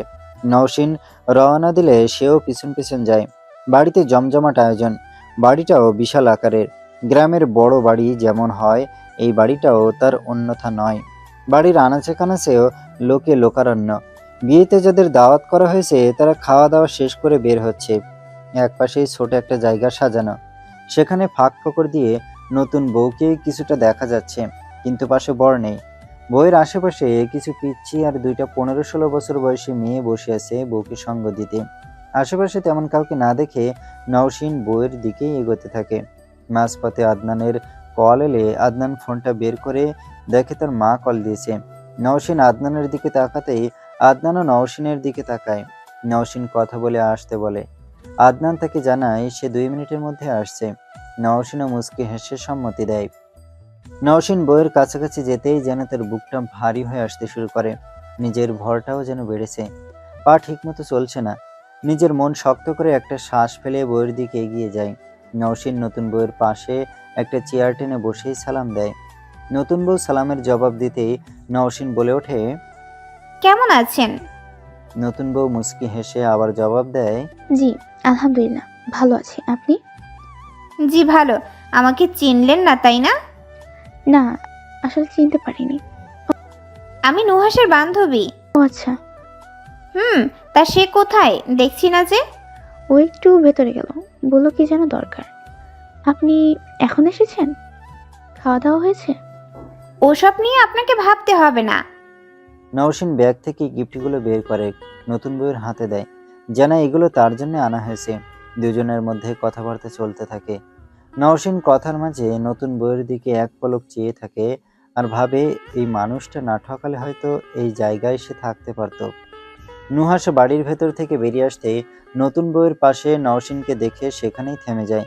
চোখ বড় বড় করে সেদিকেই তাকিয়েছে। এখনই যেন চোখ দুটো কোটর থেকে বেরিয়ে আসবে। নওশিন ডান পাশে তাকাতেই নুহাসকে দেখতে পায়। বুকের ব্যথাটা যেন প্রকোপ আকার ধারণ করে। বুকের ব্যথাকে পাত্তা না দিয়ে মুচকি হেসে নুহাসকে উদ্দেশ্য করে বলে ওঠে, আরে নতুন বর যে, অভিনন্দন অভিনেতা। নওশিনের দিকে ভুরুকুচকে তাকায় নতুন বউ ঐশী। নওশিন তখনও নুহাসের দিকে তাকিয়েছে। নুহাস ধীর পায়ে এগিয়ে আসছে তাদের দিকে। আশেপাশে থাকা সব পিচ্চি বাচ্চাকে অন্যদিকে পাঠিয়ে দিল। সেখানে থাকা 15-16 বছরের মেয়ে দুটোকে বলে ঐশীকে সেখান থেকে নিয়ে যেতে, কিন্তু ঐশী বিষয়টাকে নাকচ করে দেয়। জানায় সে এখান থেকে যাবে না। কি হচ্ছে এখানে সেটা তার জানা দরকার। মেয়ে দুটো এবার নুহাসের ইশারা পেয়ে চলে যায়। ঐশী এক পর্যায়ে নুহাসকে বলে ওঠে, আপুটা তোমাকে অভিনেতা বললো কেন? আর এখন ওনার সাথে কথা বলতে আমাকে ভেতরে যেতে বলছে কেন? কি চলছে এখানে? নুহাস ঐশীর কাছে এসে বলে, আরে কিচ্ছু হয়নি, ও আমার পরিচিত হয়। নওশিন দাঁড়িয়ে চুপচাপ ওদের কথা শুনছিল। এমন সময় ফোনে মেসেজের শব্দ আসতে ফোনের স্ক্রিনে চোখ বুলিয়ে নেয়। আদনান মেসেজ করে জানিয়েছে সে সামনের টেবিলেই আছে, প্রয়োজন হলে যেন কল করে। নওশিন সাথে সাথে রিপ্লাই করে তার ওখানেই মিনিট 2-এর মধ্যে আসতে বলে। ঐশী নওশিনকে জিজ্ঞেস করে, আপু আপনি কি বলুন তো? নওশিন মুচকি হেসে বলে, আপনার কি মনে হয়? নুহাস দুজনকে থামিয়ে বলে, আরে কি শুরু করলে তোমরা দুজন? নওশিন মাথা চুলকাতে চুলকাতে বলে, আমি কি কিছু বলেছি নুহাস? এই যে তুমি আমার সাথে 4-5 মাস সম্পর্কে ছিলে, গতকালও দেখা করেছিলে, আমাকে বিয়ের স্বপ্ন দেখিয়েছিলে, এসব কি কিছু আমি বলেছি কাউকে? নো নেভার, আমি কাউকে কিচ্ছু বলিনি নুহাস। ঐশী নওশিনের কথা শুনে চোখ বড় করে নুহাসের দিকে তাকিয়েছে। ওদিক থেকে নুহাসও রাগী চোখে নওশিনের দিকে তাকিয়েছে। নওশিন দুজনের অবস্থা দেখে মিটিমিটি হাসছে। দুজনের অবস্থা দেখে নওশিন বলে, কি হলো, তাকিয়ে আছো কেন? হেসে আবার ঐশীকে বলে, আর এই যে ভাবি, ছেলেরা কিন্তু বিয়ের আগে কিংবা বিয়ের পরে ভালো ছেলে থাকে না, ভালো বানিয়ে নিতে হয়। আমার কথা বুঝতে পেরেছেন তাই না?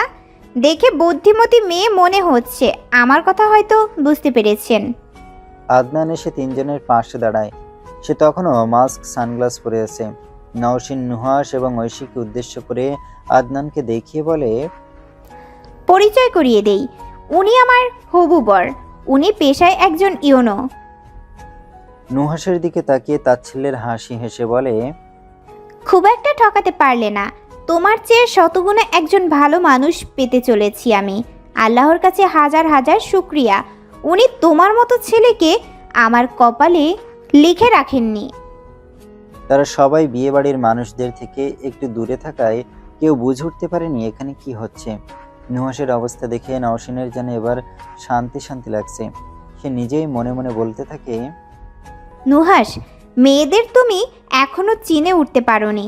মেয়েরা যেমন ভালোবাসতে পারে সেরকম ঘৃণাও করতে পারে। মেয়েদের ঘৃণা এতটা তীব্র হয় যে তোমার মতো পুরুষরা সেই ঘৃণায় ভস্ম হয়ে যাবে। আমাকে না ভালোবাসলে আমাকে বলেই দিতে পারতে, আমি চলে যেতাম। একটা বারের জন্য তোমার দিকে ফিরে তাকাতাম না।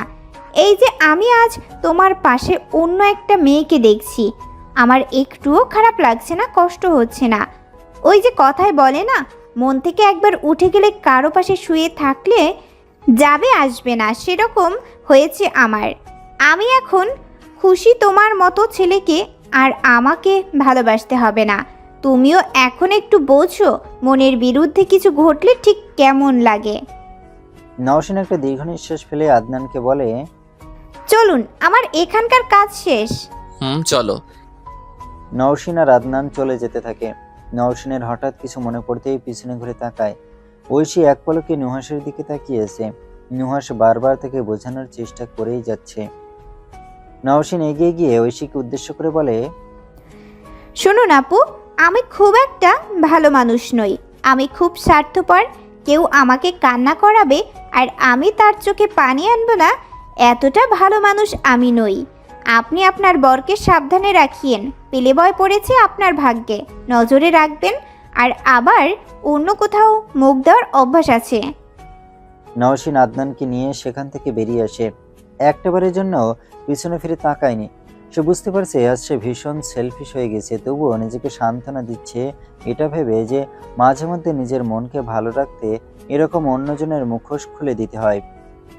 আদনান আর নওশিন গাড়িতে এসে বসে। আদনান খেয়াল করে নওশিনকে নিশ্চিন্তে লাগছে।